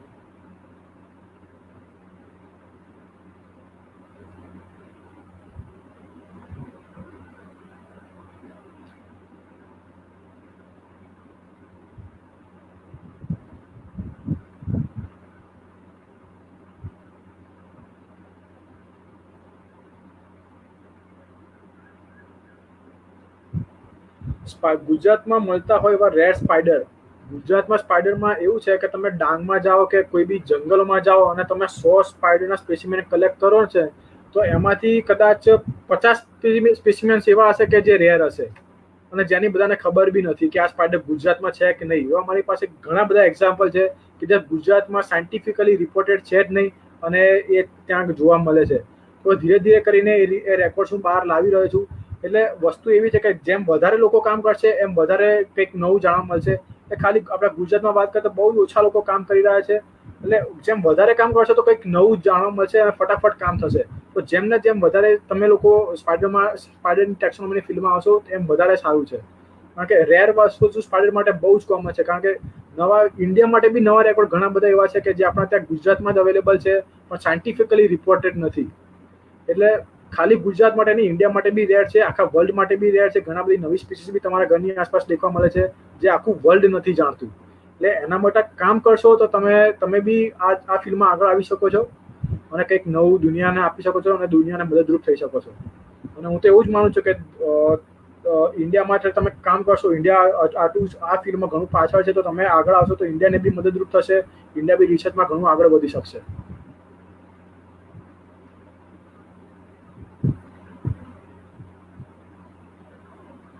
ટેરેન્ટ્યુલા સ્પાઈડર એટલે એક માઇગલમોથ થઈ ગયું, એટલે એક આખું ઇન્ફ્રા ઓર્ડર થયો. એમાં ઘણા બધી સ્પીસીસો આવે છે. હવે એમાં ઘણી જે સેમી એરિડમાં બી દેખવા મળતી હોય છે. ઘણા વચ્ચે જસ્ટ આપણા નોર્થ ગુજરાતની વાત કરીએ કે જે એકદમ સેમી એરિડ કહેવાય, ત્યાં બી ટેરેન્ટ્યુલા અવેલેબલ છે પણ એ સ્પીસીસ જે હશે વાંચતામાં નહીં દેખવા મળે એવું છે. એટલે આપણા ગીરમાં બી ટેરેન્ટ્યુલા છે. હવે એ સ્પીસીસ આપણા ડાંગમાં બી છે. એટલે ઘણા બધી ઇન્ટરેસ્ટિંગ વસ્તુ આમાં દેખવા મળી રહી છે કે ગીરમાં આટલા સેમી એરિડ એરિયામાં ત્યાં એ સ્પીસીસ દેખવા મળે છે. એ જ સ્પીસીસ ડાંગમાં બી દેખવા મળે છે આટલા થીક હેબિટાટમાં, મોઇસ્ટ હેબિટાટમાં. સો આ કેવી રીતે પોસિબલ છે? તો આ બધું વધારે જાણીશું એમ વધારે ઇન્ટરેસ્ટ થશે. અને ટેરેન્ટ્યુલા સ્પાઈડરમાં તમારે વધારે સ્પીસીસ અગર જોવી હોય તો ડાંગ છે, મીન્સ જેટલા બી વેસ્ટર્ન ઘાટનો પટ્ટો લીધો ત્યાં આગળ વધારે તમને દેખવા મળશે ટેરેન્ટ્યુલા. ટ્રેપ્ટો સ્પાઈડર્સ બી ત્યાં આગળ દેખવા મળે છે. પ્લસ નોર્થન ઈસ્ટર્ન પાર્ટ જેટલા બી આપણે કહીએ કે એકદમ થીક ફોરેસ્ટ છે ત્યાં આગળ ટેરેન્ટ્યુલા માટે બહુ જ વધારે ડાયવર્સિટી દેખવા મળે છે કે કેમ, કારણ કે એની જે ભેખડ કે એકદમ મોઇસ્ટ હેબિટાટ છે એટલે એકદમ ત્યાં આગળ એ લોકોને માઉન્ટમાં આપણું જે મેં લીડ જેવું સ્ટ્રક્ચર બતાવ્યું એવા ટાઈપના સ્ટ્રક્ચર બનાવવા ત્યાં આગળ ઇઝી પડી જાય છે. તો એટલે ત્યાં આગળ વધારે એમની ડાયવર્સિટી હોય છે. અને જ્યારે સેમી એરિડની વાત કરીએ તો થોડું ટફ હોય છે, પણ સ્ટીલ ગીર નેશનલ પાર્કની અંદર ટેરેન્ટ્યુલાની સ્પીસીસનો રેકોર્ડ થયેલો છે. તો એક એકદમ ઇન્ટરેસ્ટિંગ વસ્તુ કહેવાય.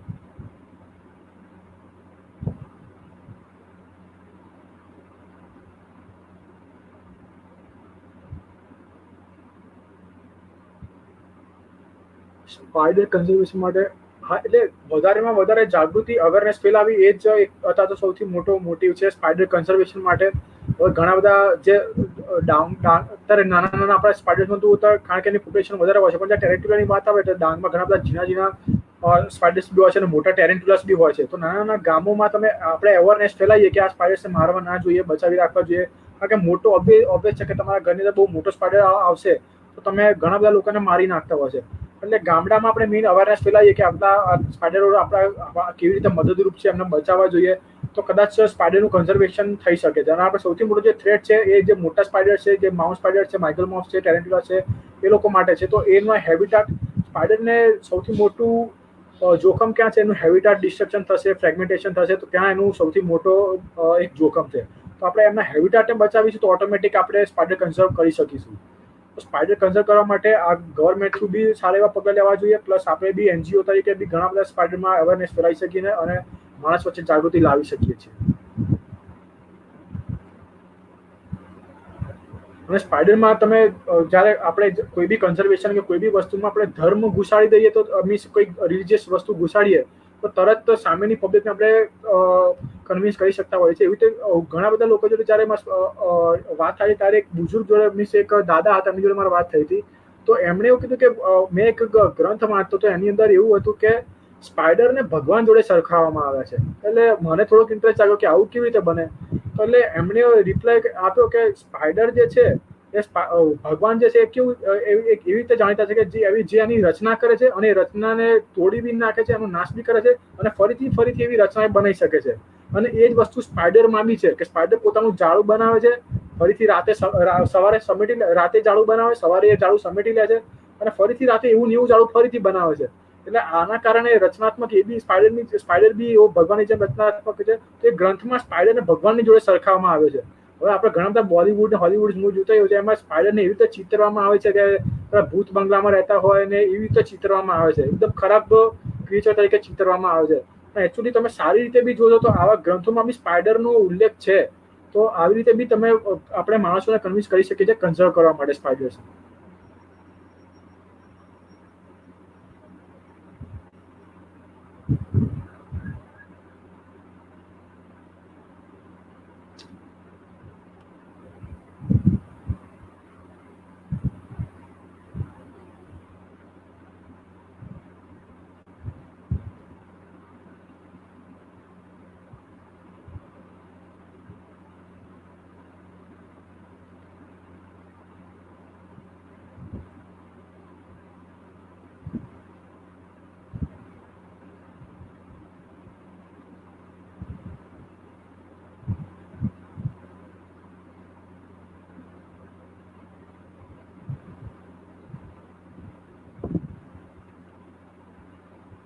બીજો છે વાઇલ્ડ લાઇફ પ્રોટેક્શન એક્ટમાં કઈ સ્પીસીસ માટે શેડ્યુલ કેટેગરી અલોટ કરવામાં આવી છે.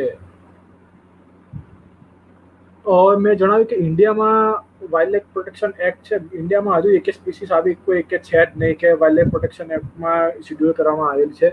કારણ કે આપણે હજુ સ્પાઈડરની ડાયવર્સિટી વિશે બહુ જાણતા જ નથી. આપણે એની ટેક્સોનોમી આપણે કયો સ્પાઈડર છે એ જાણીશું ત્યારે ખબર પડશે કે એને કન્ઝર્વ કરવો જરૂરી છે કે નહીં. એટલે ઇન્ડિયામાં હજુ સુધી એક થ્રેટેન્ડ સ્પાઈડર હજુ અવેલેબલ નથી. બીજી બધી કન્ટ્રીમાં છે કારણ કે એ લોકો ઘણું આગળ રિસર્ચ કરી ચૂક્યા છે, એમને ખબર છે કે આસપાસમાં બી કયા સ્પાઈડર છે. હા, આપણે વેસ્ટર્ન ઘાટનો પટ્ટો છે એમાં કદાચ આપણને ખબર ના હોય કે ઘણી બધી રેર સ્પીસીસ બી ત્યાં અવેલેબલ હોય, નવી સ્પીસીસ બી અવેલેબલ, પણ આપણી આજુબાજુના જે એરિયા છે, જાંબુઘોડા સેન્ચુરી છે, એ બધામાં તો આપણે ખબર હોવી જોઈએ કે ત્યાં કયા કયા ક્રિએચર્સ અવેલેબલ છે. બધું તો આપણને ખબર હોવી જોઈએ, પણ હજુ આપણને એ બી ખબર નથી. તો આપણે એને કઈ સ્પીસીસને પ્રોટેક્ટ કરીશું, એના સ્પીસીસ વિશે જાણતા હશું તો એને પ્રોટેક્ટ કરી શકીશું ને. હજુ સુધી આપણે એના વિશે જાણતા જ નથી અને વાઇલ્ડ લાઇફ પ્રોટેક્શન એક્ટમાં હજુ સુધી એક સ્પીસીસ અવેલેબલ નથી.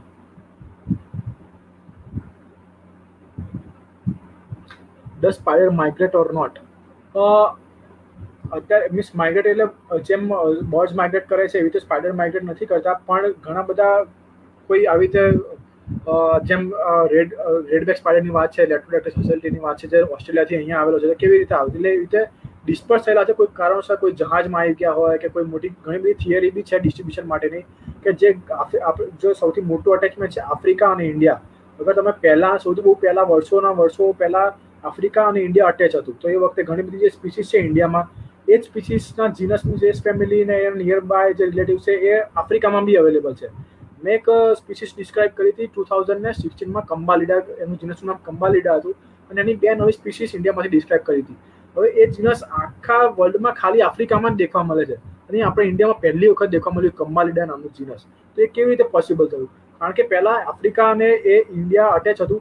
હવે ગમે તેમ કરીને માઇગ્રેશન તો ના કહેવાય, માઇગ્રેશન શું કહેવાય કે દર વર્ષે અહીં આવતા હોય ને પાછા આવતા હોય, એ માઇગ્રેશન કહેવાય. પણ માઇગ્રેશન નથી કરતા, પણ એનું ડિસ્ટ્રીબ્યુશન આફ્રિકાથી લઈને ઇન્ડિયા, ખાલી ઇન્ડિયામાં જ કેમ દેખવા મળશે, બીજા કશે કેમ નથી દેખવા મળતું? તો એ વસ્તુ જ્યારે ઇન્ડિયા અને આફ્રિકા અટેચ થયું ત્યારે એટલે એ એના કારણે પોસિબલ હોઈ શકે. બાકી આવી રીતે માઇગ્રેટ કંઈક પ્લેનમાં આવી ગયા હોય કે કોઈ વચ્ચે કોઈ બી કારણોસર કોઈની બેગમાં ઘૂસી ગયા, એવી રીતે ટ્રાન્સફર થયું હોય. બાકી માઇગ્રેશન સ્પાઈડરમાં દેખવા નથી મળતું. આવી રીતે ડિસ્ટ્રીબ્યુટ થયેલા છે, પણ માઇગ્રેશન નહીં.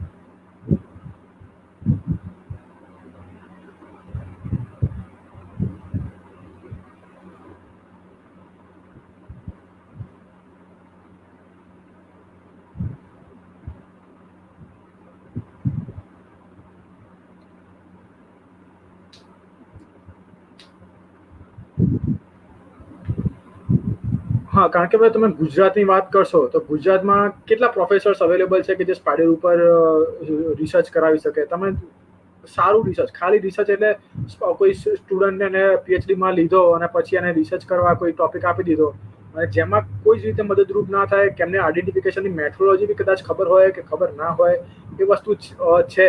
તો ગુજરાતમાં આ વસ્તુ બહુ જ ઓછી છે. ઇન્ડિયામાં બી તમે દેખવા જાઓ તો સારા પ્રોફેસર બહુ જ ઓછા પ્રમાણમાં છે, અને સારા પ્રોફેસર છે તો કારણ કે મારી જ વાત કરો તો આપણા ગુજરાતમાં એવા કોઈ સારા પ્રોફેસર તમે વાત કરો તો બહુ ઓછા નથી, એમ કહું તો ચાલે. એટલે હું મારું રિસર્ચ શીખવા માટે હું કેરાલા ગયો હતો. કેરાલામાં ડોક્ટર પીએચ ચિબેસ્ટન જોડે હું 3 વર્ષ કામ કર્યું, ત્યાંથી વધારે ડિટેલમાં કામ શીખ્યો, એના પછી હું આવું કામ કરી શક્યો છું.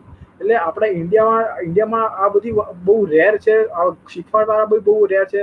એટલે આપણે આને વધારે એકદમ કોઈ મોટિવેટ કરશો, ગવર્મેન્ટ મોટિવેટ કરશે તો આ વસ્તુ ફટાફટ પોસિબલ બનશે. બાકી આપણા ગુજરાતમાં તો પ્રોફેસર નથી, ઇન્ડિયામાં બી આવું જ છે કે ઘણા 4-5 નામો જ છે એવા કે જે સ્પાઈડર માટે બહુ ઓથેન્ટિક કામ કરી રહ્યા છે. તો એ વસ્તુ પછી પોસિબલ બનશે, કારણ કે શીખવાડવાળા હશે તો જ શીખવાવાળા તેમની અપ્રોચ કરી શકશે ને. પ્રોબ્લેમ આ છે, અને મોટિવેશનની જરૂર છે ગવર્મેન્ટ થ્રુ.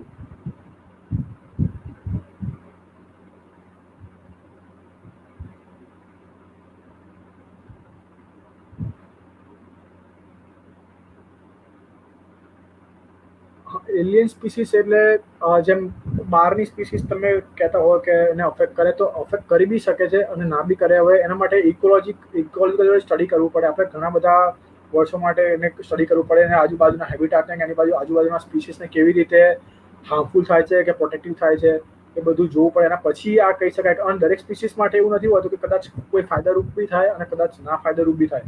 2 રીઝન પોસિબલ છે, પણ દરેક સ્પીસીસ માટે અલગ અલગ હોય. એટલે દરેક સ્પીસીસનું આપણે ઇન્ડિવિજ્યુઅલ રિસર્ચ કરવું પડે, એના પછી જ આપણે કહી શકીએ.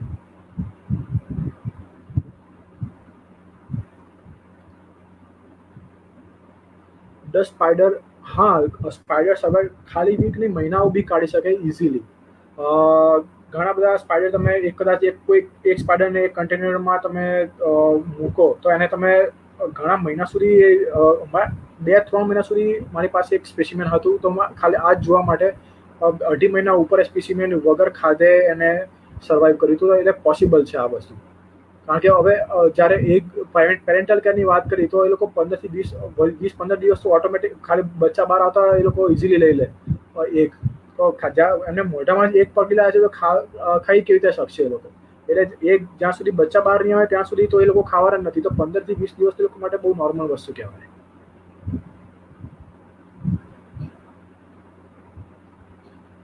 હવે બટ સમરમાં કદાચ તમે જો સ્પાઈડર કલેક્ટ કર્યો અને મૂકી રાખ્યો હોય, સમરમાં વધારે પડતી ગરમીના કારણે ઘણા બધા સ્પાઈડર આમ ફૂટી જતા હોય છે, તો એટલે પણ ભૂખના કારણે, કદાચ ગરમીના કારણે, ભૂખના કારણે તો લોકો ઘણા બધા દિવસ સર્વાઈવ કરી શકતા હોય છે.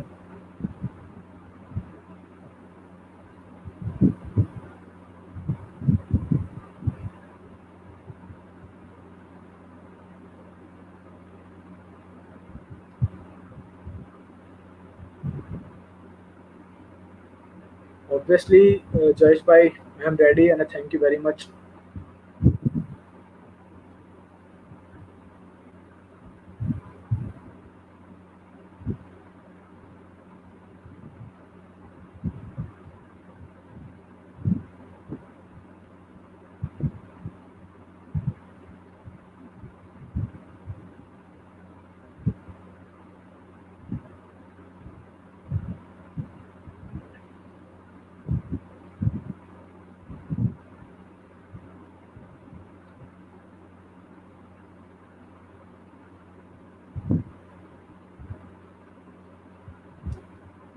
Any more questions?